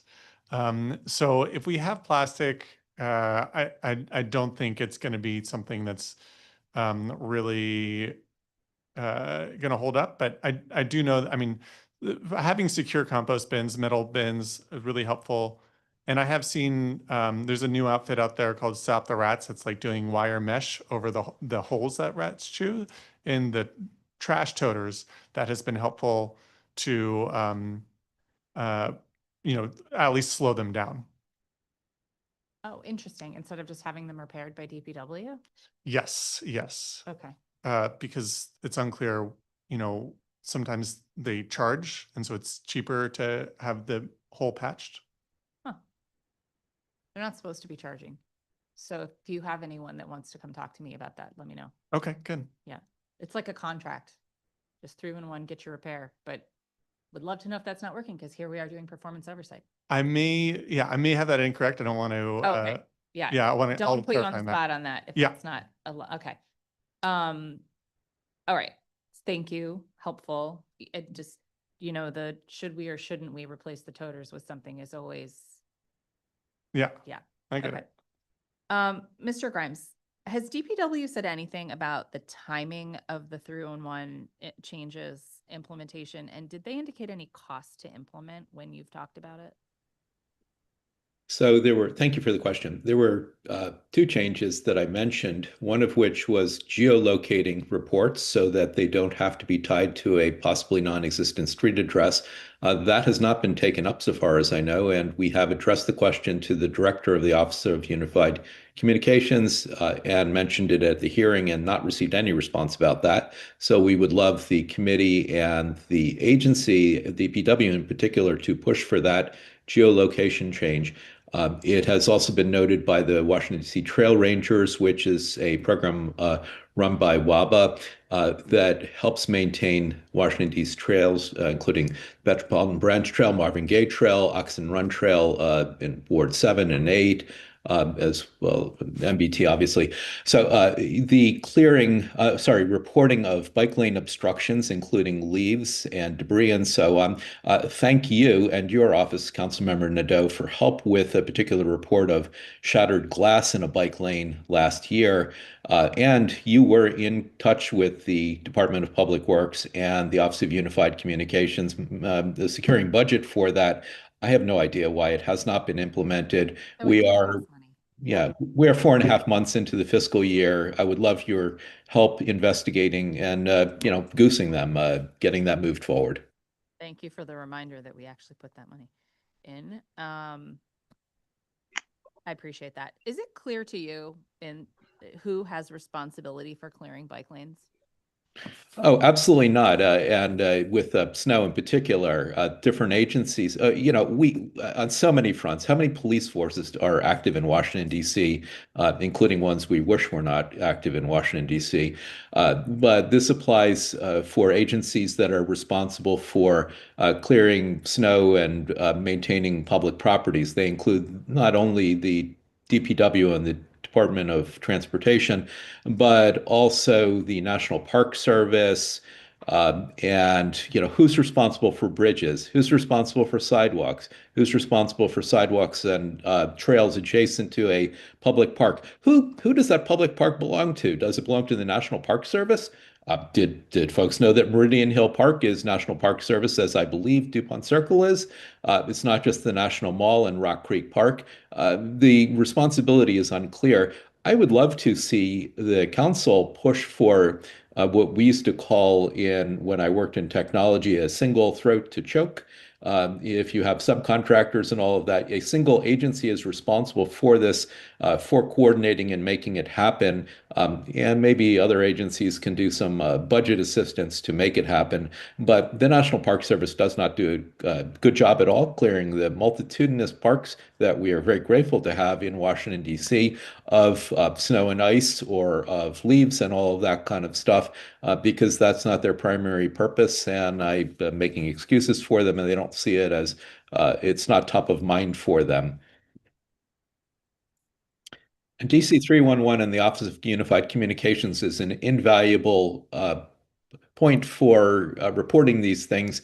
And we would like to see better responsiveness, as I mentioned in my testimony, from the agencies using those. And perhaps the reporting could be extended to other entities, relaying information to NPS, for instance, when appropriate.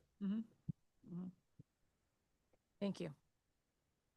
Mr. Balasubramanian, why do you think DPW is not using the private impound lot authority that they have? This is a good question. I mean, I think in general, we have a problem with just thinking outside of the box. People, there's a very blatant status quo bias. This is the way it's been done, and we're going to drag you kicking and screaming even to do the scofflaw pilot in the first place, even though they had the authority. They've had the authority to tow vehicles when it's a danger to the public or impeding traffic. And that's been their ability to do so for a long, long time. This is nothing new. It's really just we need people at the top who have the vision and actually want to get things done rather than just do the bare minimum to not get fired. Thank you. Ms. Mack, thank you so much for sharing your experience. I'm sorry that you haven't been able to leave. Not okay. Thank you. Have you observed or Is your understanding of the Snow Heroes program that they should be able to help with, help support people with disabilities that are trying to get out during snowstorms? Yes, yes, I'm aware of the program, and actually when I interacted with 311, I called them because I couldn't file a complaint online. They did offer that. The problem that I didn't want to take that because one, the issues were many in my neighborhood. It would be too much for Yeah. a few volunteers. And also I live on a street where there are large buildings with, should, if they don't have contracts and staff to do clearing. And so I really felt like it was their responsibility. In fact, I made individual building complaints and either got pushback from those buildings or no action. What kind of pushback?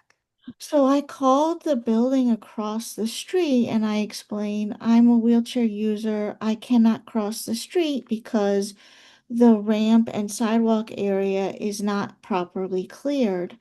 And whoever answered the phone at that building started arguing with me about that and their responsibility and said, send photos. And, I just, by this time I was exhausted. And so I really tried to just uniformly send everything to DPW because I had the hope that they were doing outreach and enforcement. And in fact, I provided phone numbers for each of the buildings that I knew were a problem. I had the help of my husband to go out to see things that I couldn't actually reach. So, but I didn't see change. And in fact, there are still places that I can't access. I'm hoping in the next couple of days I will be able to, but yeah. If you Can I shared, add something about the snow team? yeah, 1 second. If you shared, and I would love to hear from you on the other thing too. If you shared the things with DPW in writing, would Yeah. you mind sending them to me too? Sure, sure. I can forward that. Thanks. I'd like to Um, get a sense of the properties and who the owners are and the managers are. And it's a I, citywide issue, obviously, but a little bit at a time. Mr. Harrington, go ahead.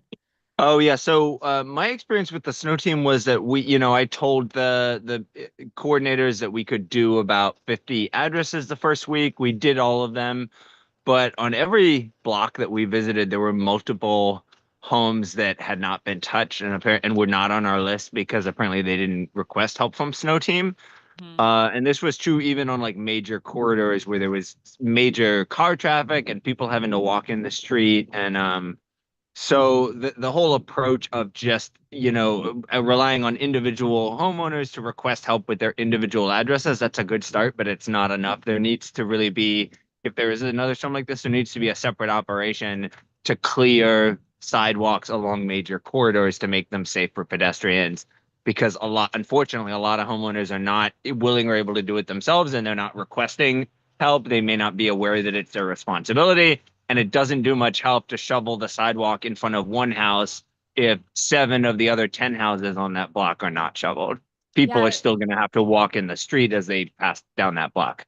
it seems like the model could use some tweaking. So like, for Yeah. example, instead of saying these are your 5 houses, maybe like these are your 3 blocks, right? Like Correct. we have requests on these blocks, but we also want to make sure they're fully clear. Like I know on my block, there was one household that probably should have been signed up. Like I know she's a senior, right? But then there was one household with like 5 able-bodied people that was just not shoveling because they're not good neighbors, right? Right. And there should be, and maybe even give the snow patrol the citation authority. I don't know. Why not? Yeah, I don't know. I mean, and this was also unique because it was, 5 times more difficult and labor intensive than regular snow shoveling, hacking at that ice snowcrete. Yeah. But also to echo what my friend said about the apartment complexes, we saw a lot of them who did not shovel their sidewalks. I spoke to management. A few of them said it wasn't their job. Initially, snow team administration told me to report to Department of Buildings. I learned that that was not correct, and it was actually a DPW responsibility. And by the time I started submitting my complaints to DPW, it was almost too late. But I mean, these apartment, even if it's too late this time, somebody needs to still visit them and remind them that this is their responsibility. Because when they have, a bunch of full-time maintenance staff, they really have no excuse for not doing it. For sure. Can I? Go ahead, Oh, Kelly. go on. Yeah. I wanted to add one other issue, and that is um the bus stop issue. Yes. So on my street, or at least in front of my building, the building did clear the bus waiting area, the sidewalk component. But the plows have piled snow that's on the edge of this, such that, and you've probably seen this all over the city, there's like a 3 foot, 4 foot mound of snow. So, I'm not sure when I'll be able to ride the bus at any point, and taking the bus will be a big risk because what if at the other end I can't get off? Yeah. And then what if I can't get home? So I've been told variously whose responsibility it was. Someone said DDOT, someone said DPW. It's not clear the bus area on the street who is supposed to clean that. And I think clarity is needed there as well. Yeah. And we should get that clarity, but you shouldn't have to know it. Yeah, that would be nice. But we were taking the bus, and I remember I would take the bus to school with the kids, and then I'd ride it home without them. And my return stop was like climbing a mountain. There was a little path cleared. Someone had done a little path, but I was chit-chatting with two men who are wheelchair users pretty much. And they were just like, kind of laughing, although it wasn't funny, but they were like, yeah, obviously we're not taking the bus from here because we can't get out this corner. So Yeah. that's just like an entire population of people who couldn't use the bus when the bus was like one of the only things working for most neighborhoods, right? Yeah, 100%. Sorry, Commissioner Sherman, did you want to add something about that? Yeah, just very quickly, I want to second Kelly and Nathan's remarks about the need for folks to pitch in and help out in clearing the sidewalks. I do want to commend neighbors in my single member district and across ANC 34G. We had several dozen, probably 2 or so dozen, certainly a dozen in my neighborhood, teens who volunteered to shovel their neighbors' walks. In some instances, they actually received a modest fee. Neighbors are very generous in tipping them for doing that. It happens that the Snow Heroes program has the fewest volunteers in our general area, Ward 3 in particular, and our population, as I indicated, skews older.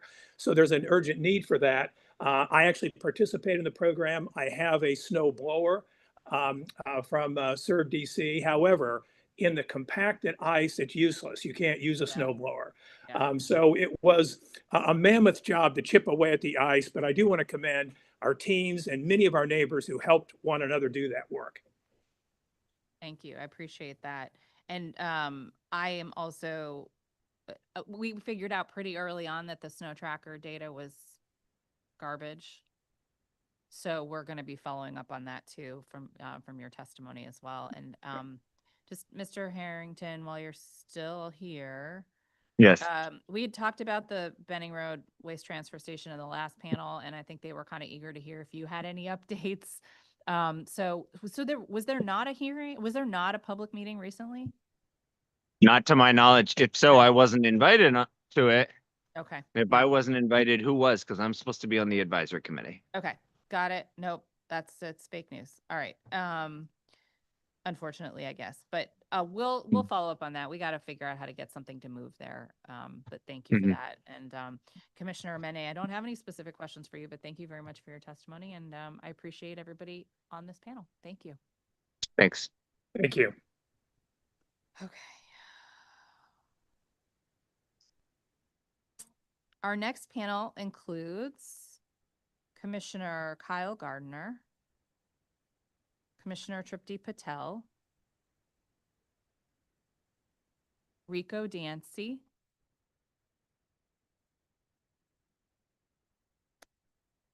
Commissioner Ashley Ruff. Just so the public knows, I'm going to just keep calling till we have a full panel because there's not very many people in the Zoom. Commissioner Josh Jacobson, Commissioner Sabrina Rhodes.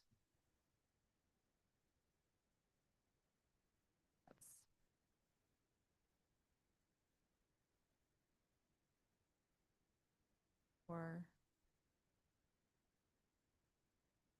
Commissioner Rhodes, we're going to give you a, yep, there you go. Okay. Commissioner Chaquinta McCray. See Commissioner McCray, great.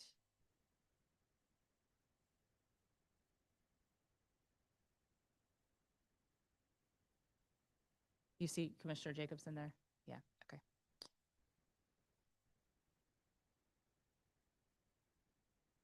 All right, so that's 1, 2, 3, 4, 5.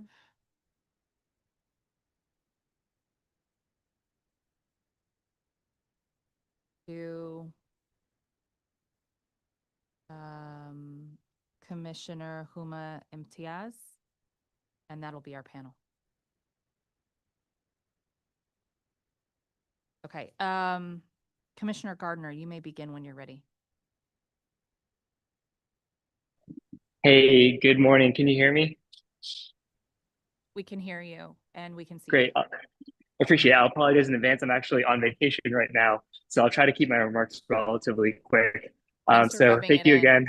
Yeah, absolutely. Thanks again, Councilwoman, for holding this panel. Thanks to the council as well for performing the performance oversight hearings. I'm actually not here to testify about snow removal, although of course I could speak about that for a while. I wanted to refocus the conversation on some more medium-term issues we've been facing with waste removal in my neighborhood. I represent 5E01, which is in Truxton Circle, sort of centered around Dunbar High School. And there's really 3 things that I wanted to call your attention to today. So the first one is, I think we've all been experiencing since probably late summer that DPW regularly misses both waste and recycling pickup on their scheduled days. In addition to just simply missing the scheduled pickup, they oftentimes will only service part of a block, or they'll skip the alleyways. And I think this is an issue that's been experienced across the district.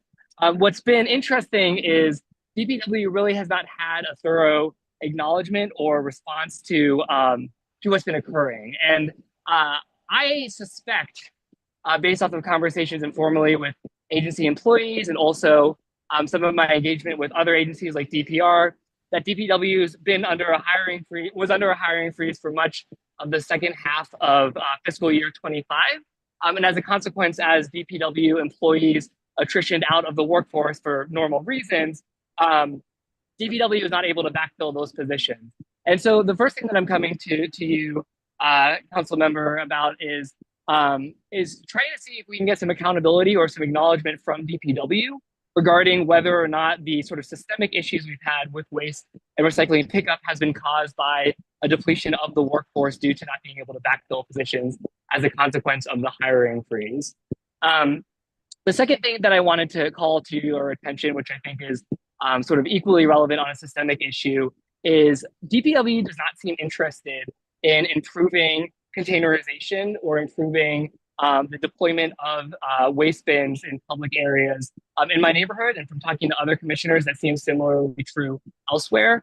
Obviously, I know that there was a hearing that occurred late last year regarding this very topic, but I can say in my neighborhood, and I'll submit this in my written testimony, I've got 2 waste bins that were privately installed, but in the public right of way. And the owner of these waste bins does not maintain them particularly well, but they're mostly used by neighborhood residents because they're in the public right of way. I would love to swap those with some DPW authorized waste bins. It's perfectly consistent with DPW policy. They're on a DCPS school site. They're on the Dunbar High School site. But I can't do that. And the principal reason I can't is because DPW has not had any waste bin inventory for, I think, months now at the very least. It's baffling to me that a major agency has no capacity to deploy additional waste bins, especially when across the course of my tenure, I've probably seen on net waste bins removed from my neighborhood. again, these are the bread and butter types of inventory issues, types of maintenance issues for our neighborhoods that I just don't understand how a competent agency can allow that to happen. And I think it's probably reflective of leadership in an agency that actually doesn't take seriously the need to be deploying public waste bins as a part of a broader effort to make sure that our neighborhoods are clean and sanitary. And then the last issue that I wanted to raise briefly is a more parochial one. Like I said, I represent Truxton Circle. The east boundary of where I represent is the corner of N Street, just east of Republic Cantina, and New York Avenue and North Capitol. It's a dead end street. And for the better part of 3 or 4 months, I've been submitting routine tickets because there are approximately a dozen residential waste bins which are left on that dead end street basically 24/7. And it's created a massive dump site for my neighborhood. And although occasionally I get notification that individual tickets have been issued, it's been difficult to get the sweep team to come out there to do whatever sweep needs to do to make sure this is no longer an issue. It's become quite disgusting for folks who are walking along N Street towards North Capitol. And I'm just looking for engagement from the sweep team directly to figure out how we can get these 12 to 14 bins off the street, appropriately fine either the residents or the landlords that are responsible for them, and get it so that we have a clean street again. I'm happy to, I'll try to stay on for the question and answer side of this testimony, but as I mentioned, I am using data in Central America, so I have no guarantees on that fact, but thank you for your time. Yeah, I mean, you might as well just move on and stop rubbing it in, honestly. It is, it's a little hot right now, but in the shade, it's quite lovely. Oh, okay. Can someone boot him out of the Zoom, please? No, I'm just kidding. Okay, I don't see Commissioner Patel, but I do see Rico Dancy.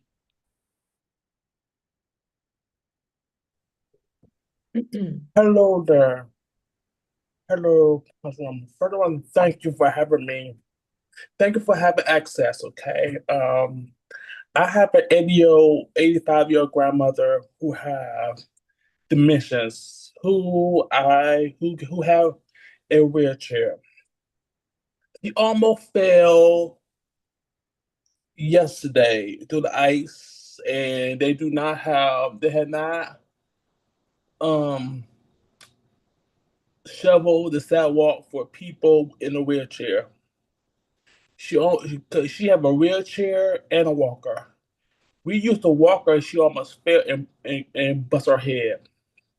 What are we doing to seniors, people with a disability, for make sure the alleys are clean, for people to take out the trash, and the ice? I'm very concerned about my grandmother who want to be independent, but she can't do it because I gotta help her out with the trash. Not only that, I almost fell. Also, about this issue. Thank you.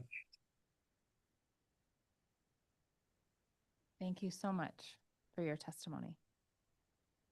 I don't see Commissioner Ruff. We will go to Commissioner Jacobson.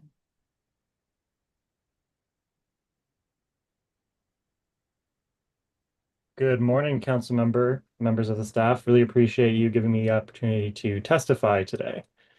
I'll focus on more recent things because I think there's a lot of opportunity to improve there.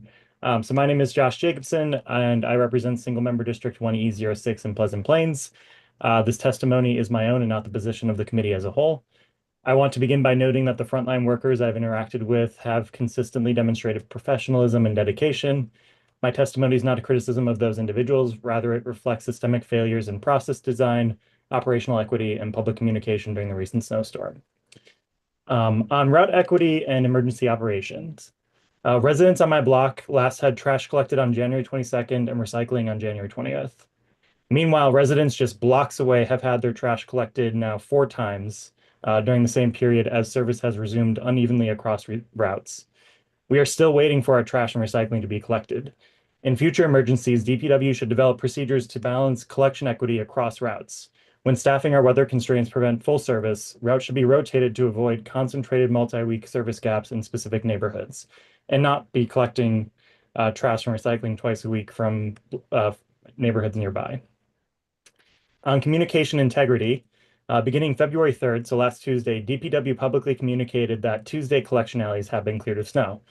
That was not the case in my area. I notified DPW repeatedly, and while staff acknowledged my emails, the public communication was never corrected, and they kept repeating the lie that all Tuesday collection alleys had been cleared of snow.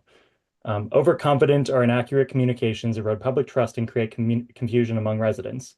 I had many of my constituents reach out and say, why is DPW saying that the alley is cleared when it is clearly not, and our eyes can tell us that. In future events, I recommend that DPW communicate with greater humility, such as using to the best of our knowledge, provide a formalized feedback loop for correcting public status claims and acknowledging those requests, and consider real-time route status dashboards so folks know when they can expect resolution. On sidewalks, crosswalks, and enforcement. It took more than a week for many sidewalks to become walkable. Numerous crosswalks were impassable. I also heard reports that snow heroes in some cases were not activated until after snow had frozen into ice, making their jobs much more difficult, if not impossible. Sidewalk clearing is legally the responsibility of property owners. However, categorical waivers, as were given out this time, those categorical waivers of enforcement undermine compliance incentives and create predictable noncompliance. Ms. Mack's testimony is disheartening and points to why a lack of enforcement is unacceptable. Enforcement must be credible to be effective, and if we start enforcing, folks will understand that they have to do something, otherwise they will get ticketed. At the same time, we should recognize structural gaps. Even when sidewalks are shoveled, plowing often leaves snow berms blocking crosswalk entrances. In an ideal world, the plows wouldn't be blocking the crosswalk entrances, but I understand that plows need to move through the city quickly in order to keep our roads passable for Metrobus and other transportation options. This past weekend, I joined 5 neighbors to clear 5 crosswalks that otherwise would have remained impassable for weeks. It was kind of fun because, I got to use a pickaxe for the first time, and it was a nice form of community building. And so I encourage the district to explore and adopt a crosswalk model that allows residents to partner with the government in maintaining critical pedestrian infrastructure during major snow events. On bulk pickup of items, at this time, DPW is still accepting 301 requests for bulk pickup. From talking with folks who have put these in, DPW is not performing any pickups, nor telling folks that they're not performing pickups. They discover this when their item has already been on the sidewalk and is never picked up. In situations like this, DPW should communicate that bulk pickups are suspended as the current state just increases the waste along our sidewalks. And on a final note, I want to reiterate that it has been 21 days. I am a very patient person, but my patience is wearing quite thin. It is completely ridiculous and unacceptable that the district has not been able to pick up trash in my neighborhood in that period of time. I also have my first baby due in 2 weeks, and quite frankly, the most stressful part for me and my wife right now is whether or not we'll have any place to put the trash and recycling that is currently piling up in our home as we prepare for him. Thank you for your time and consideration. Thank you very much for your testimony. Commissioner Rhodes? Yes, good morning. Good morning, everyone. Good morning, Chair Nadeau, staff, and witnesses. My name is Sabrina Rhodes, and I'm speaking today as a native to the district, community leader, and resident representing Ivy City. I'm a community organizer with Empower DC and Advisory Neighborhood Commissioner at 5D02.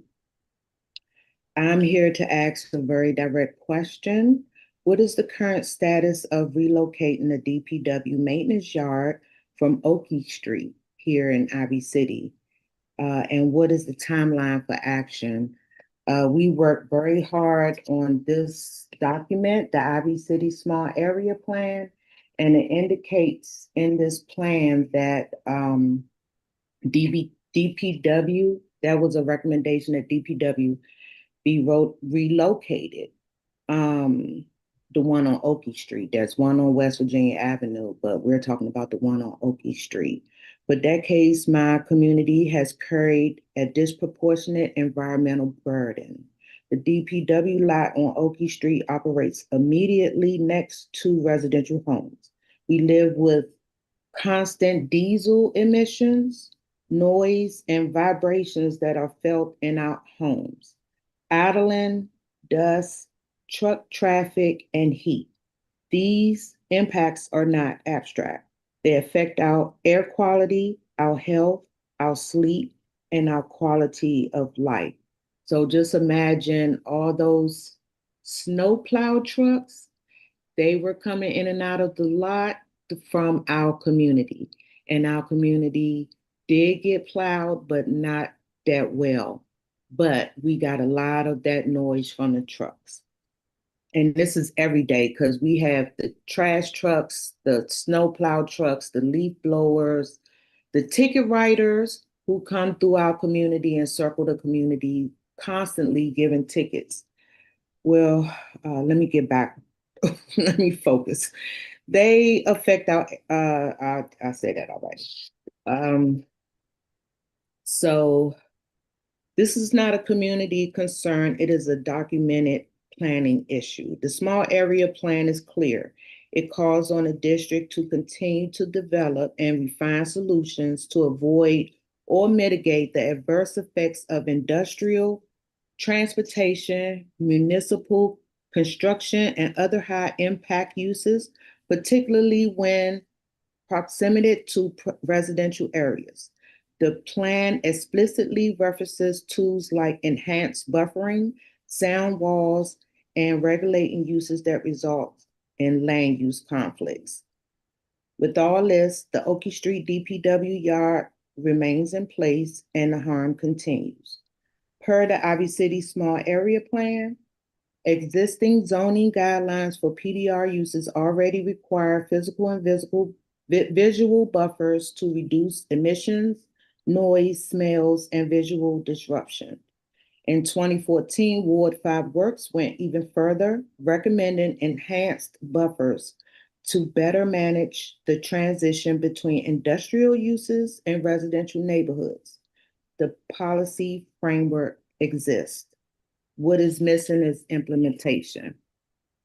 The district's own recommended actions for community resiliency calls for exploring options to relocate the Okie Street DPW maintenance yard outside of Ivy City, specifically noting that relocation will reduce environmental and health risks to neighbors and allow for urban heat island mitigation, cleaner energy use, and healthier land uses. So again, I asked, what is the status of relocating this facility? And how will the district ensure that redevelopment of this area that will finally serve the needs of the people who live here? My community has waited long enough. We are asking for action, alignment with adopted plans, and a future that prioritizes health, resiliency, and dignity for Ivy City residents. Thank you.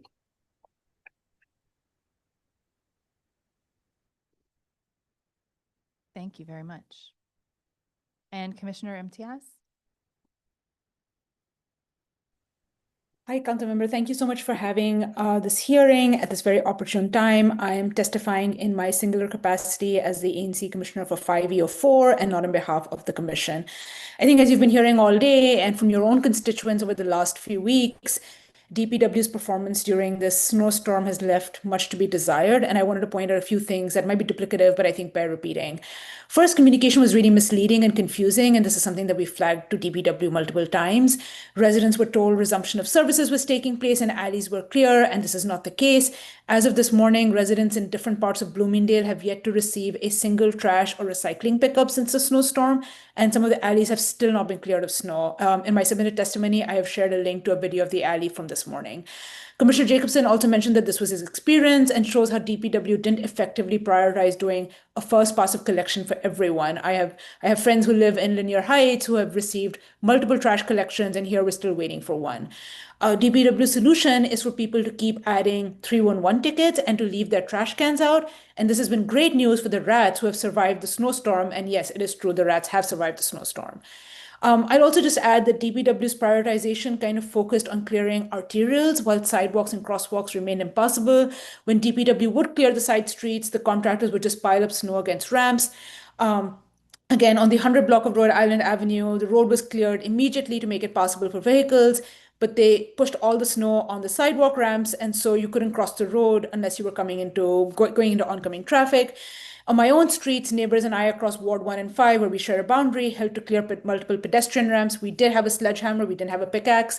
2 days later, DPW cleared part of the road and then piled up snow against the pedestrian ramps that we had cleared. On Flagler Place, it took more than 10 days before any snowplow made it through after the storm, and was after I emailed DPW leadership multiple times that a crew came out to remove the snow and ice. And then on pedestrian bridges, which again is unclear who's responsible for them, Rhode Island Avenue and North Capitol Street, where there are very few pedestrian access spots due to the underpass, the pedestrian bridge was not cleared of snow. And I recognize, right, that DPW had like this massive task this snow season, but this wasn't an event that wasn't forecast. Like they knew there was going to be snow and they knew it was going to be followed by freezing temperatures. And the response from DPW has been unpredictable and haphazard, and our patience has really run thin. I think we all appreciate the work that DPW does every day. I hear daily, thank yous about the compost program and other things that DPW does. But I think we are kind of hoping for an answer for what DPW's takeaways from the snow response was and how they would do better next time. And so I really appreciate you raising these issues with DPW as part of your oversight process. And thank you again for the time to share feedback. Thank you, Commissioner. Thanks to the whole panel. All right, hold on a second. Commissioner Gardner, if you're still here. I am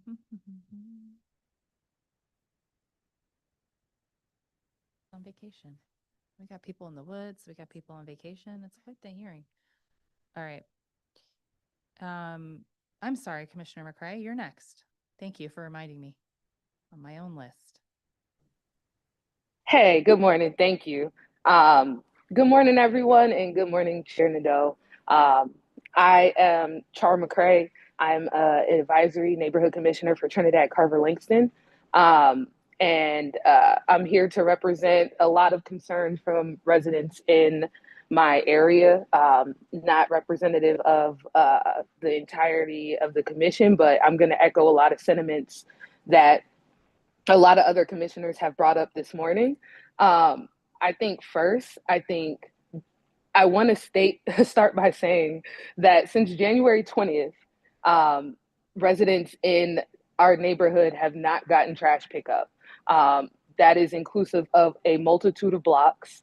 I echo the sentiments of a lot of the commissioners that residents have submitted 311 requests. They're not responsive. Submitting multiple 311 requests it hasn't been responded to. It's not effective and it's not really solving the problem. The communication across the board hasn't been the best, even though we do get communication, it's not always factual. So that is also a bit problematic. While I appreciate all of the work that DPW does, some of these items do need to be addressed as we go forth. This isn't going to be our last major snowstorm. We get one, every 5 to 8 years. So there needs to be some kind of forward looking for the next. And a lot of these problems that the snowstorm exacerbated aren't new problems to the city. We have these issues ongoing all the time. So I think one of the first recommendations that I would like to see is DPW clarifying their policy, a formal policy review and a review of this snowstorm, understanding what their failures were, understanding what the strong points are, and providing some type of feedback loop to truly kind of get into how we move forward, because this isn't going to be the last time we experience this. A lot of residents in my area were confused about the alleyways, and I think it is a gray area that a lot of people, it's not quite clear to many who is responsible for these areas. We know the sidewalks are the abutting property, but the alleyways are a bit of a gray area. And I think these need some type of feedback and understanding of who owns what and who should do what. And additional resources need to be provided to educate people and to provide this feedback once it's done. I also want to ask why seasonal DPW employees weren't deployed until this week. That's almost 3 weeks into this snowstorm. We knew on the Monday after the snowstorm that it was ice. At that point, seasonal DPW employees should have been deployed. And I want to know why that didn't occur. That delay has caused so many issues across the board. And a pre-activation would have been helpful in that instance, or some type of surge capacity to allow for, if there is a surge in kind of the need, that DPW can be deployed in many different instances, whether it's for snow activation, whether it's for leaf season, whatever it's for, there needs to be a better deployment of that.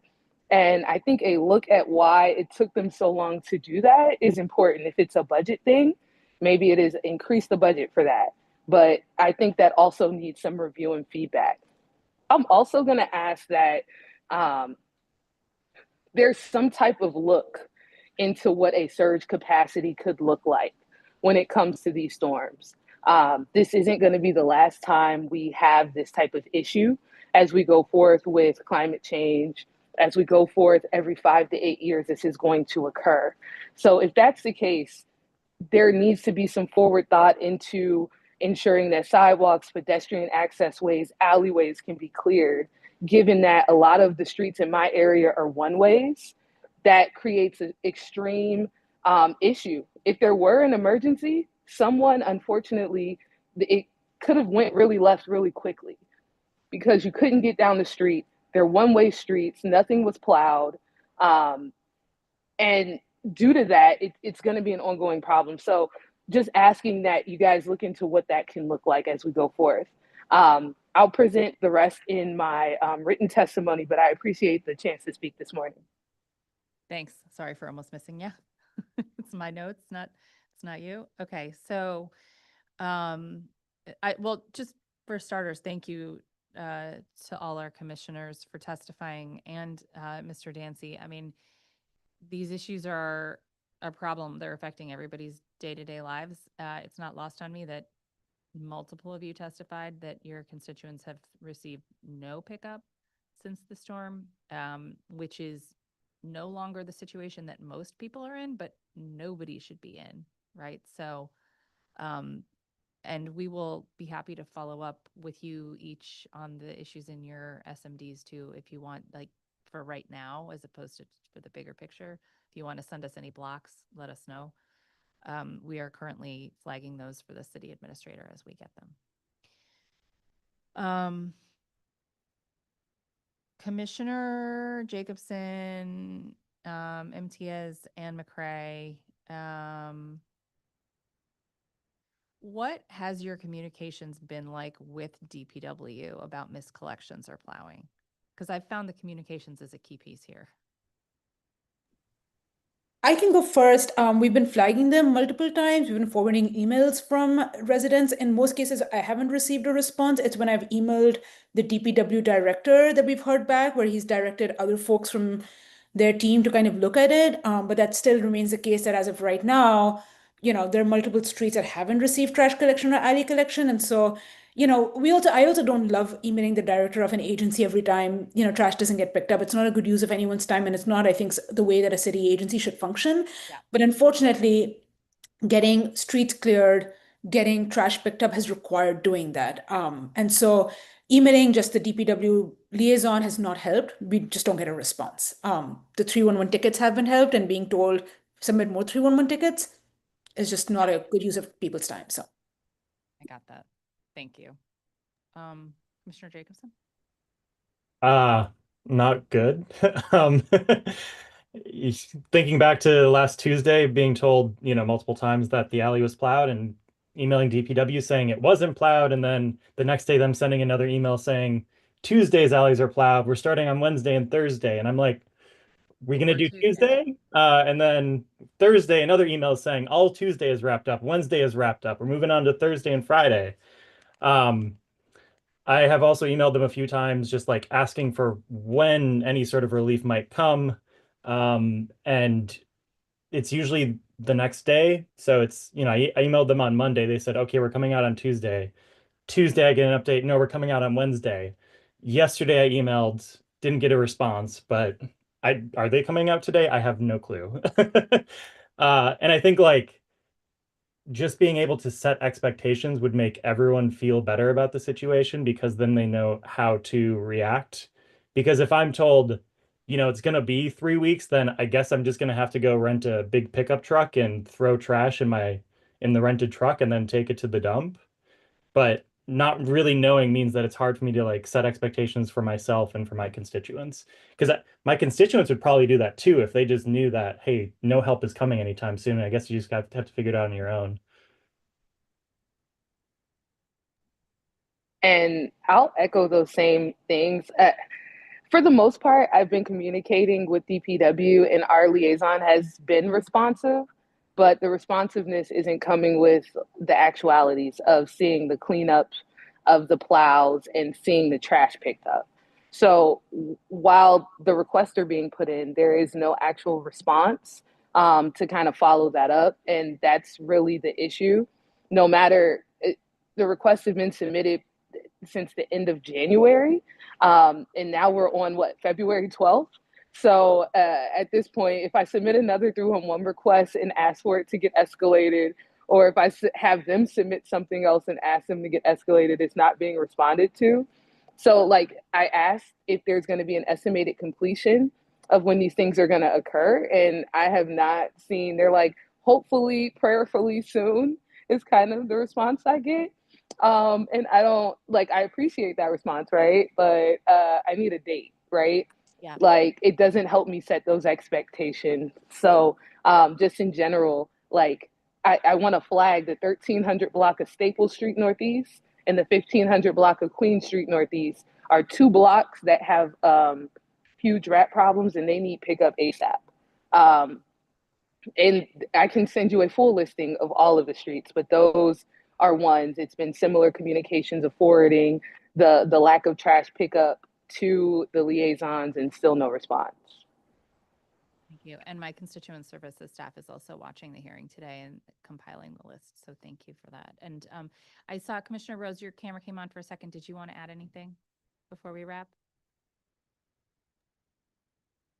Sure, just where my colleague here, Commissioner McCray, the 5D Commission, she's in Trinidad, which is neighboring Ivy City, which is where the trucks are parked and housed. The 2 parking lots of DPW trucks are housed. So it's just is astounding that we have illegal dumping and trash, and they ride in and out by our neighborhoods. And with the exception of Inspector Brooks Garrett, who makes sure that you know, we get some attention, but it's not enough. We have a rat problem, a rodent issue. Now, once the snow clears, then we're going to need the Rat Academy or Department of Health to help us with that issue, which is not completely, it doesn't help, put it that way.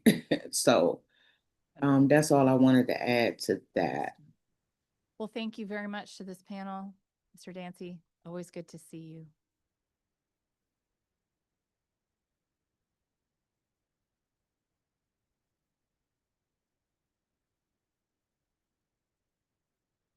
Thank you. Okay. All right. So we have a very long list of witnesses, and clearly they are not all here. So instead of reading a bunch of names, what I'm going to do is start with the people who are in the Zoom, who are on the list that have not yet testified. And that really accounts for everybody in the Zoom at this point. Either everybody has testified, is about to testify, or they work for me. So we know who they are. So that includes Commissioner Catherine Swanson Palmer, Commissioner Topher Matthews, and then Joanna Zellman and Napresha Taylor. And William Jordan. Okay. And then I'm going to ask anyone who's here in person to testify to please come up to the table. And then just out of an abundance of caution, if you are in the Zoom and you intended to testify today and you have not testified and we have not just promoted you, please raise your hand. And this will be our last panel. Let's go ahead, if you're ready, start with the folks in the room. And because I didn't call everybody from the list, you'll have to just make sure I know who you are. So I'm following along. Okay, thank you. Hi, my name is Megan Sykinen. I am a resident of Deanwood Ward 7. I first want to thank you for having us here today. I want to thank Council Member Felder's office for being so responsive to emails, and for DPW service workers working very hard. They came in the middle of the night to plow our alley, which, as you can see, the snow is a very hot topic right now. And I could speak a lot about that coming from Minnesota, but I am going to focus specifically on the alleys. So over the last 6 years, snow has been plowed out of our alley. So this year, when we saw other alleys being cleared but not ours, we learned it actually wasn't a responsibility of DPW, so that surprised and confused us because it didn't match what had happened in practice. It had been cleared all the times before. We've seen residents in other neighborhoods that got theirs done. And the district also assigns alley pickup in our trash for our trash and compost and recycle. So the mayor says that DPW is going to clear the alleys for this collection. She sent out a social media post on it, yet the website says that it's not their responsibility. So basically the messaging and actions are inconsistent and unclear. I feel silly saying it took 8 days for our alley to be cleared when there are still alleys that haven't been cleared. That's a very long time, but there's others who haven't had theirs done yet. But for our situation, my husband is self-employed and he needs a car for his job. He cannot use transit and he can't use work remotely for these situations, and using rideshare would be prohibitive because he has to go to multiple locations. So we lost income during this time when we could not leave out of our alley. Also, because we couldn't use our car, we couldn't go to the grocery store. That's not uncommon for residents in Ward 7 and 8, where we have a lack of grocery stores that are accessible. And so I'm just wondering how many other residents weren't able to go to work or even get groceries because they couldn't get out of their alleys. I just want to bring up some issues with putting the responsibility on residents to clean the alleys. Our alley is shaped like the capital letter H. We have homes that actually don't use the alleys, so they don't have investment to clear them. We have corner properties that have an unreasonable amount of area that they would have to be responsible to clear. We also have abandoned properties where we have difficulty just getting overgrowth covering sidewalks to be cleared in the summers. They're definitely not clearing the snow timely in the winter, even just for the sidewalks. And then we also have neighbors with varying abilities. Some don't have the equipment and don't have the ability to do the snow removal. And lastly, the district itself access the alley as well. They replace lights on the lampposts. They have our trash collection services there. We actually have police patrolling our alley. So I ask, whose responsibility is it really to have access to those alleys? This particular snowstorm, we've learned our lesson.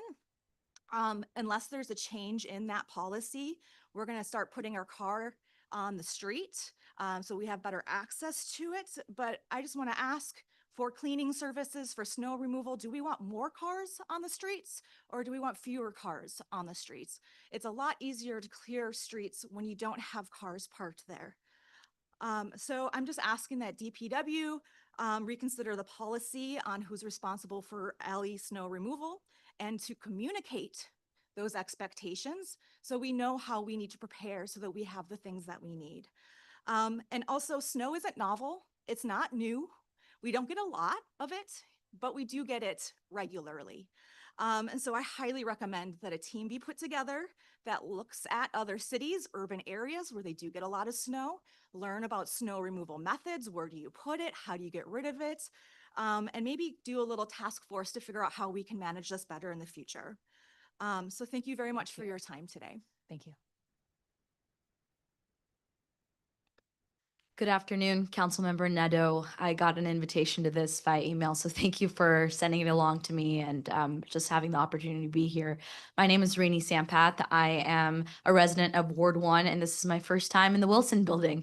I'm here today on behalf of my friends and neighbors who experienced the failure of DC government during our most recent snowstorm. I've been following a lot of the city electeds' responses and their discourse around the Snow Creek catastrophe, and I've heard a lot about communications. And I have to say, communications matters, but my friends and neighbors don't judge the city government by messaging alone.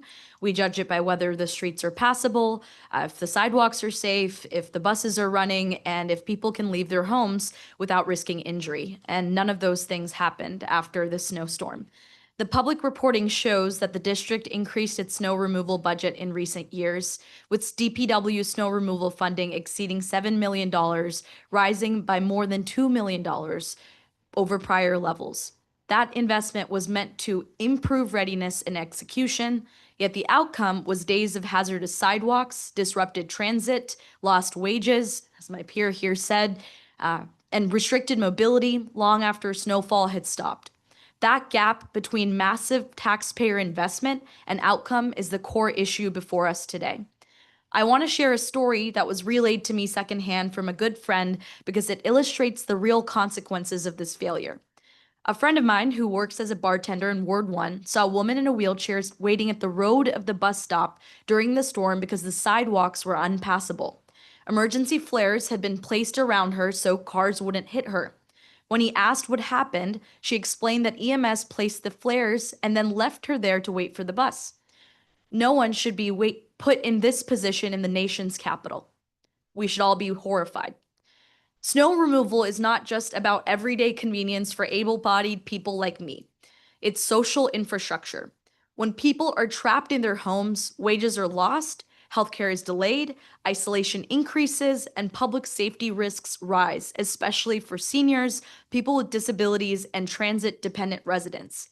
I believe DC failed because our snow removal policies are not designed or managed as enforceable service standards. In well-run cities, snow response is treated as an operational system with town-bound expectations, there's enforcement authority, and visible performance tracking. I don't think any of those elements were at play here in DC. During the storm, priority routes and sidewalks existed on paper, but enforcement was inconsistent, as we heard today over and over. Parking restrictions existed, but the vehicles still blocked the plows. Sidewalk clearance rules existed, but timelines were not treated as non-negotiable. And residents had no clear, real-time view of what was cleared, what wasn't, and when conditions would improve. Peer cities close the gap between policy and execution. I took a look at New York, and they use an extensive strategy focused on prevention and maneuverability. They use specialized ice melters and apply brine before the snow starts to make sure ice doesn't stick. For smaller, harder to reach streets like the alleys we've been talking about, they have much more smaller, agile plows and specialized vehicles that can get through those spaces. So today I want to close with 4 questions for DPW and our elected officials who are holding DPW accountable for the mistakes that we saw in this recent snowstorm. 1, who is directly accountable for snow response planning and operational readiness? I think the public deserves to know. How was increased snow removal funding allocated, and why did it not prevent prolonged mobility failures? What specific service level standards will govern future storms so this doesn't happen again? How will residents be able to see in real time whether those standards are being met? And what consequences are there for the current failures of city government? Snow removal is a fundamental municipal responsibility. It is a basic promise that DC did not fulfill, showing us once again we are lacking competent governance in our city and our taxpayer dollars are being wasted. Thank you so much for having me today, and I look forward to your responses. Thank you. We'll next hear from Catherine Swanser Palmer, Commissioner 1C09. Thank you, Councilmember. And good morning, or I guess good afternoon now. I'm Catherine Swenson Palmer, and I'm an advisory neighborhood commissioner for single member district 1C09.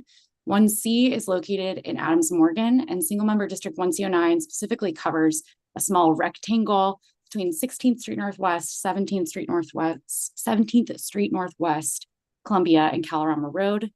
I'm testifying today to highlight the extreme levels of illegal dumping and the lack of adequate trash infrastructure that is currently failing my constituents. In 1C09, we have a serious illegal dumping problem. Every day, trash is littered up and down the sidewalks of Euclid Street and 17th Street, sometimes even full bags of what I can only assume is household trash. DPW's current policies and procedures, or really lack thereof, are exacerbating this issue. Last year, DPW uninstalled 2 public litter cans in 1C09 due to what they call abuse, which they define as household or bulk trash being placed in or near the public litter cans. The result of the public litter can removal was predictable. The trash did not disappear, it simply migrated to the curb, or the sidewalk, really. We now have household bags and loose litter rotting directly on the sidewalks of Euclid and 17th Streets.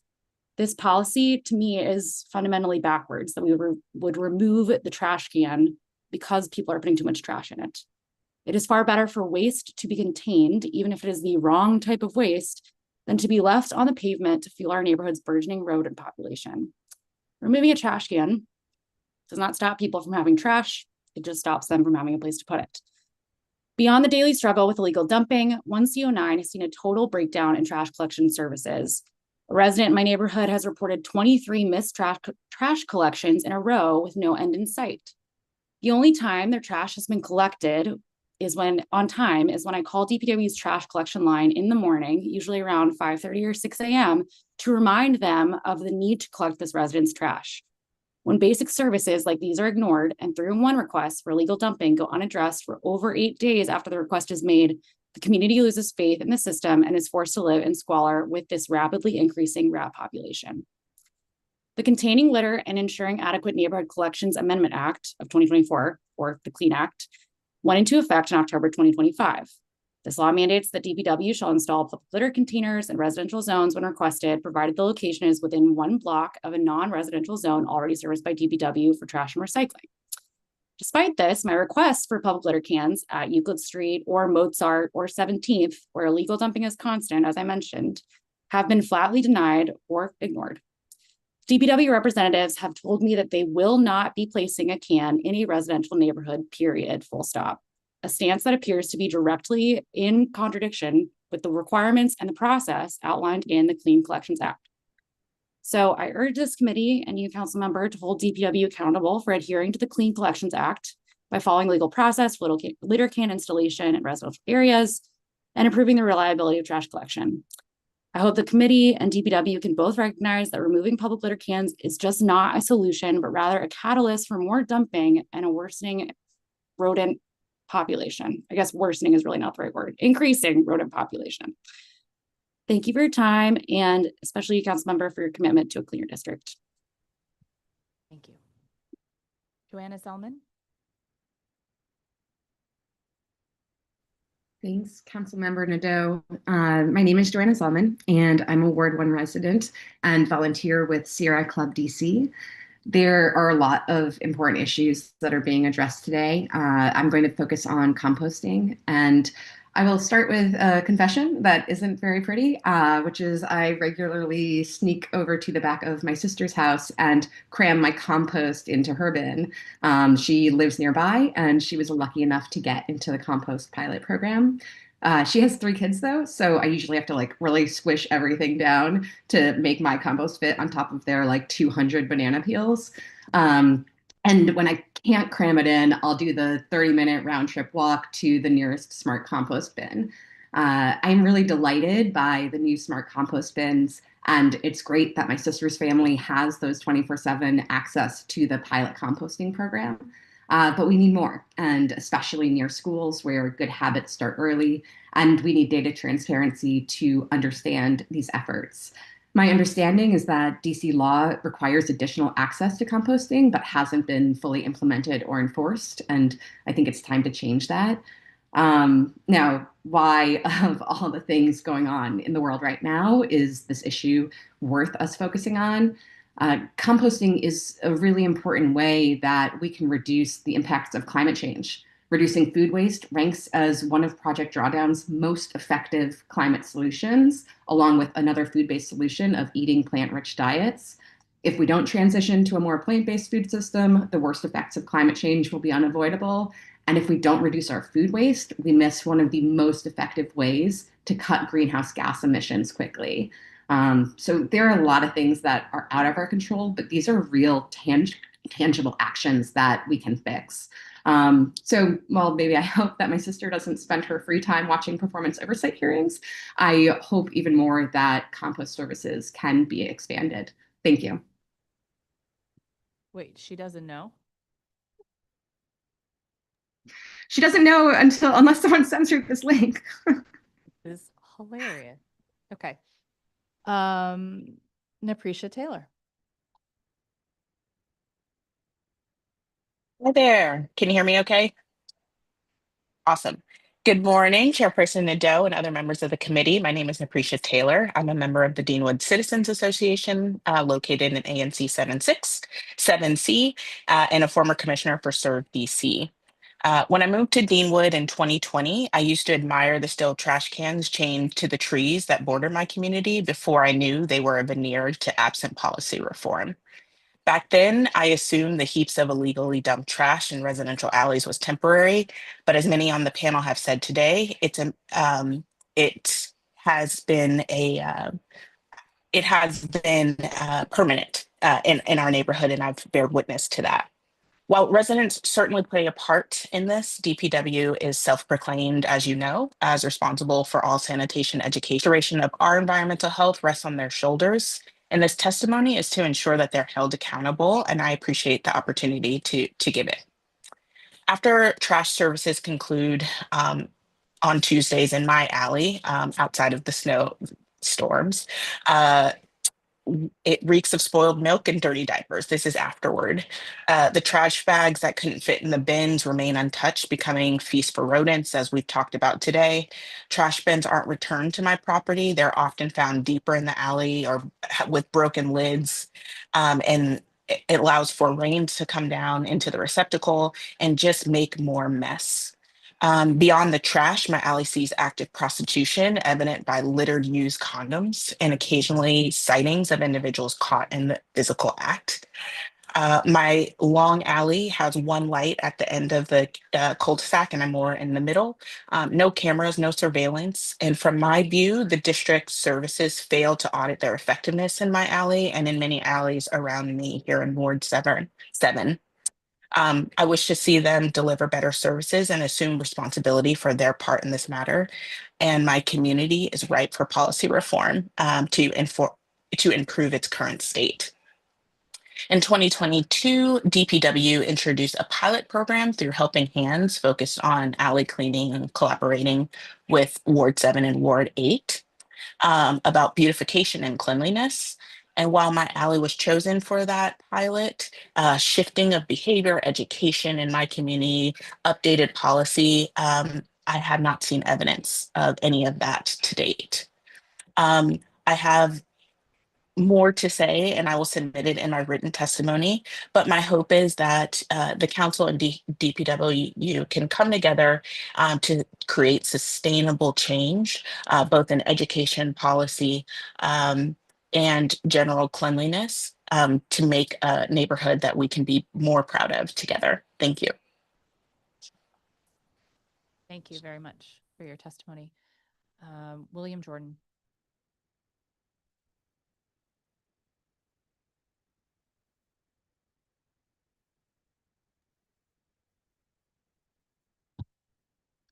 William Jordan. Good afternoon. Can you hear me? It's William Jordan. I'm a resident of Ward 1 and the 14th Street, Columbia Heights area. I would like to ask that you focus attention on this area. This is the example of complete system failure. Attempting to dump this failure on DPW is a misnomer and misuse of our time. It was a system failure by design. DDOT is primarily responsible because they put in place a design that was not fixable when you have a snowstorm. We've known this from last year or the year before when we got a heavy snow and could not function. The bike lanes filled up with snow, the plows pushed it into bike lanes. Because of the attitudes that we have, business owners don't feel responsible for clearing their sidewalks. Big developers, we've given tax abatements and all other kind of benefits, they don't clear in front of their buildings. Their retailers don't in front of their buildings. WMATA doesn't do their work. OP doesn't care, so they don't look at how all the systems and agencies come together to maintain it. Your office and design approach with bike lane focus causes a problem, so that you end up with a mess. And that's what we have. And then we sugarcoat the mess because we don't want to face that it's our responsibility as a collective.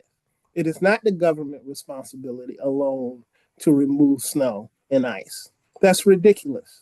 It would break the city's budget, right? But because we don't have a community infrastructure, a business infrastructure, and an incompetent Main Street, which would have been the glue to help 14th Street and the area work better, that is the crux of the failure because 10 years, there still is no plan. So don't blame DPW. Look in the mirror. That's where the responsibility is. Bellhop citizenship does not work. We know it doesn't work. Building tall buildings without integration doesn't work. And so if we ever want to get serious, so the snow was not the problem. It showed the fundamental problem. Thank you.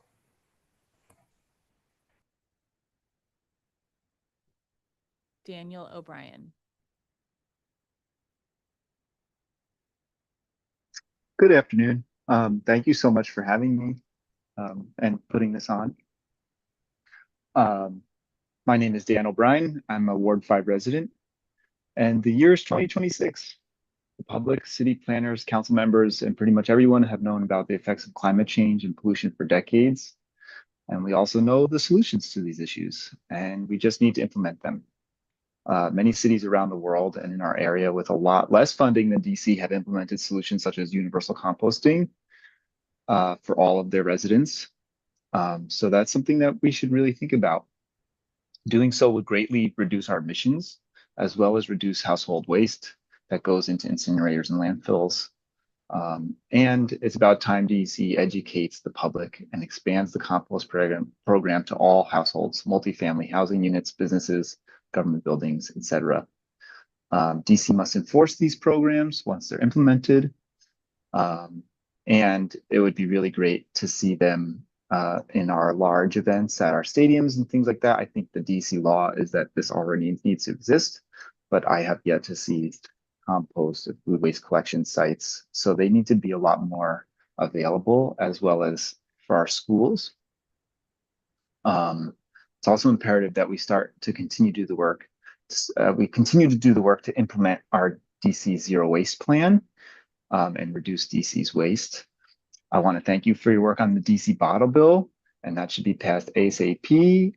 I would love for us to see more circularity practices, such as circularity hubs.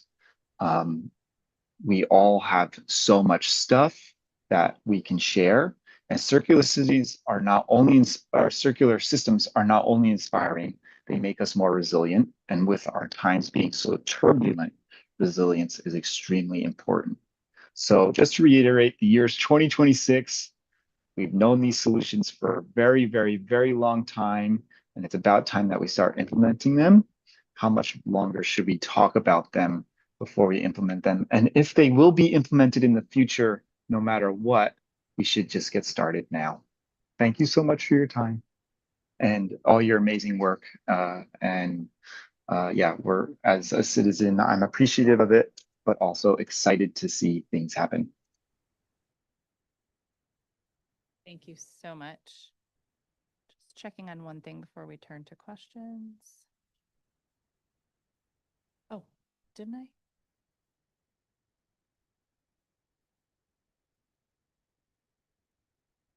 Yeah, I thought so.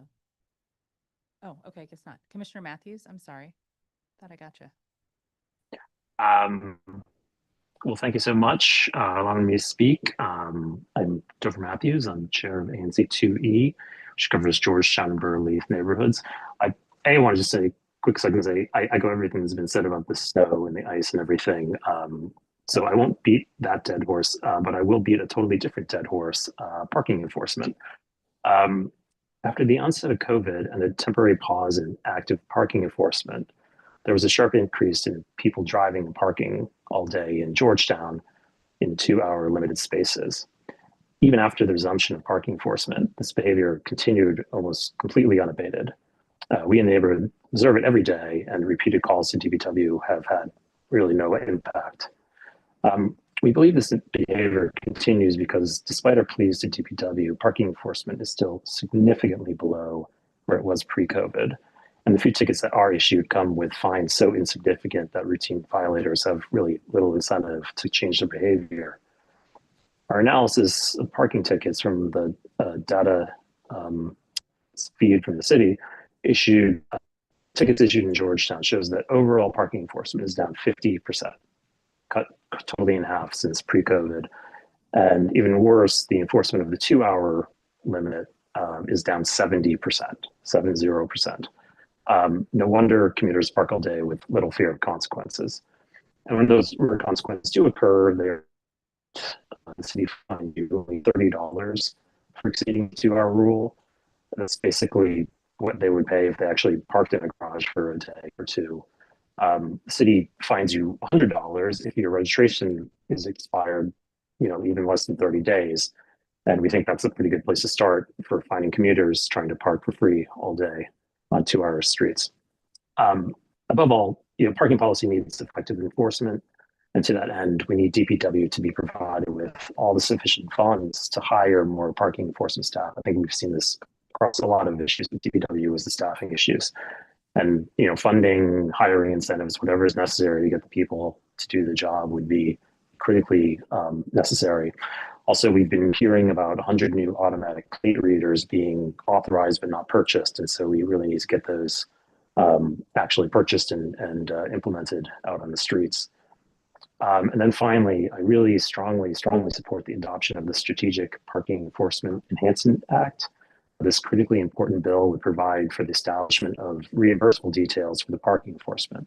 This would allow organizations like Georgetown University or the BID to hire DPW staff members to provide the consistent and targeted parking enforcement where it's desperately needed.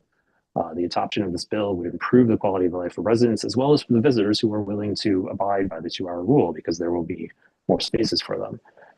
Better yet, it would increase revenue for the city for the tickets themselves and provide these critical employees at DPW an opportunity to increase their wages. It's wins all around for everyone but the scofflaws. So please pass this bill. Thank you. Thank you so much. So Commissioner, stay with us. So you mentioned an analysis that you did of parking tickets issued in Georgetown. Can you share more about how you conducted your analysis? Well, the data, I'm forgetting the name of it, but you can go in, the city publishes data on literally every single ticket that they issue. And so it's a huge data set. So I'm not going to claim that it's covers all the years before or all the years since, but it's fun, just a snapshot of, I believe we looked at January 2019 or 2020, basically before COVID, and then January 2025, and just compared the different tickets that were issued. And it was overall was down 50%. And that specific violation was down 70%. Because it's a hard violation to actually capture because it requires someone to come by twice, log it both times, notice the car both times. It's to enforce. That's why the automated ticket readers would help out a lot as well. Have you noticed any change in booting and towing activity? Oh God, no. Not no, because I didn't see it before. There was maybe a little period of time when they were rolling that out. I saw once or twice.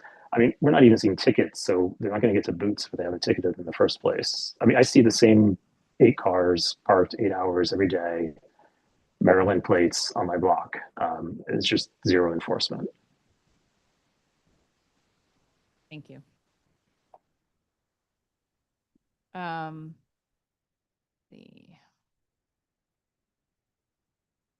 Commissioner Swanson Palmer, you mentioned a resident in your neighborhood has had 23 missed trash collections, and you've had to call every time to remind DPW to collect. Is that Yeah. right? I wouldn't say I've called every time because I just, to be totally honest, don't have the capacity to do that. I've done it 3 times, and those 3 times are when it's worked. I'll also note that the 23 missed trash collections, that number is as of 3 or 4 weeks ago. So haven't been able to get an updated number from them since then. Is that like one household or an entire? It is one household. It's one household on a street where every other household is an apartment building. And so I think that's part of the issue too. Okay. Thanks for your testimony on the installation of litter containers. Thank you. Definitely concerned to hear about that not being done as authorized. So appreciate it. Thanks. Yeah. Ms. Taylor, just a quick question, if you don't mind, for your time as a commissioner on the on Serve DC. Were you involved with Snow Heroes at all? Did that exist then? It did exist, yes, and I was involved. Any insights into the program for us? Yeah, it sounds like most people are aware of the program. It's meant for servicing elder and individuals with disabilities.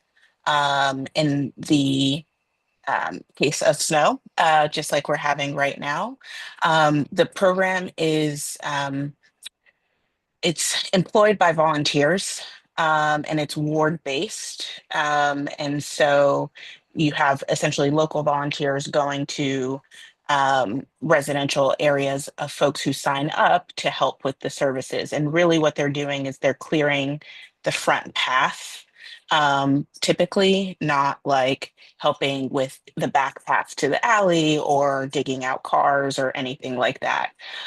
Because it's volunteer based and because sign up is required on the Serve DC website, there has been kind of inequity. Someone was talking about this on the panel earlier, but there's inequities around folks who know about the program, and then also deployment, where the Snow Heroes go first and win. And then there is opportunity for coordination around like localized areas for the Snow Heroes to have its impact. And so I think it has good spirit, but it has limited funding and diminishing every single year it through the budgeting process. And because it has volunteers only to actually do the work of the plowing, there's only so much that they can actually accomplish and so quickly. It's also staffed by one person on Serve BC. And so thinking about Frances Whelan, she's an amazing human, but not one person can service all of DC, 700,000 employee plus residents. So lots of opportunity to relook at the program and see if we can get better and deeper investments in the Snow Heroes. Thank you. Okay, Ms. Sekinen. Okay. This is a mystery to me. So thank you for your testimony. Who has been plowing your alley for 6 years? Whoever the city sends through. I'm not there to see it happen, but our trash pickup's back there. So my guess is DPW so they can access the alley. Not sure, but No, it can't be. Like they just don't have the equipment. Like they had to bring in all these bobcats. Is there like a government building on your alley? No. All single family homes? One apartment complex. Maybe it's the apartment complex that does I it. doubt it. It's, yeah, it's vacant now. Okay. But even just this year, we've seen inconsistencies with some alleys being cleared and others not being clear, and the stories of, you know, who gets it done and who doesn't get it to have it done. So it just, as long as a decision's made and it's very clearly enforced, so we all know what we need to do so that we can go on with our lives when it's not clear and wait for the sun to come. You know, it's just, it's too big of an alley for the residents to do themselves. Yeah, I get that. What neighborhood is it? Deanwood. Deanwood. Okay. Yeah. I mean, Councilmember Nadeau, I'm yeah. also in Deanwood. And sorry, just Go ahead. to add, I didn't get to the point of my testimony talking about like the DC Innovation team and their pilot program for a smart sweep. I think that happened back in 2025. To my knowledge, there's like $500,000 there to help with alley cleanups and education and things like that. But, you know, we have two Deanwood residents here. It's a huge problem over here. And I haven't seen any, you know, fruit from that effort. And I understand 2025 was a few weeks ago, but this problem has persisted for years, and it's vast, especially east of the river. And so I know that there are, you know, efforts to think about the alley, identifying trash, you know, outstanding tickets for cars that have just been latent there.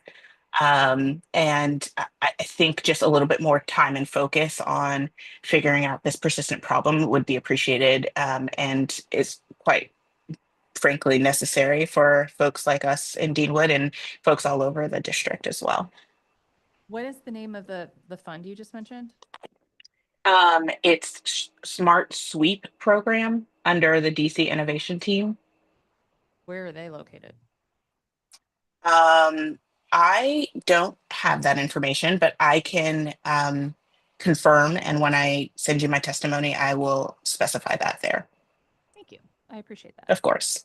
Yeah. Okay. And Ms. Simpeth,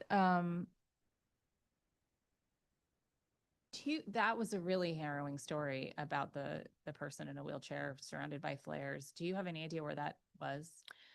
It was right near Jane. My friend works at Jane. Okay. I can ask him for more details on the exact bus stop. Yeah, in fact, if he recalls maybe from Sure. messaging you or whatever Yeah. exactly when it happened, Oh, definitely. it would be, maybe we could cross-reference the call for help to FEMS and see if we can understand why that was the choice they made. I will definitely follow up with him and then connect him to you. I think he also mentioned like it was him and one of his colleagues helped the woman onto the actual bus stop. So just, you know, neighbors doing good. Yeah. Yeah. Yikes. Okay. Well, thank you all very much for your testimony.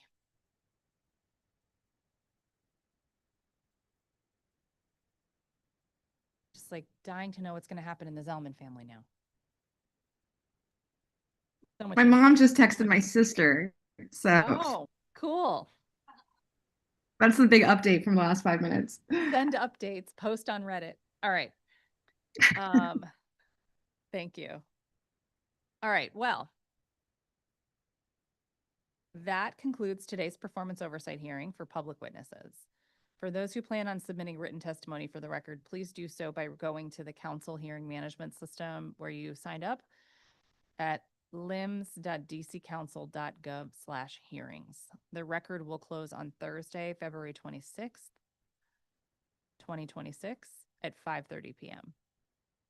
I want to take a moment to remind folks that the Committee on Public Works and Operations will be holding additional performance oversight hearings over the coming weeks, including the one for the DPW government witnesses on March 4th. Please visit the council hearing management system for the committee's schedule. And if you'd like to testify at any of these hearings, you can sign up there. The time is now 12:37 p.m. and this hearing is adjourned.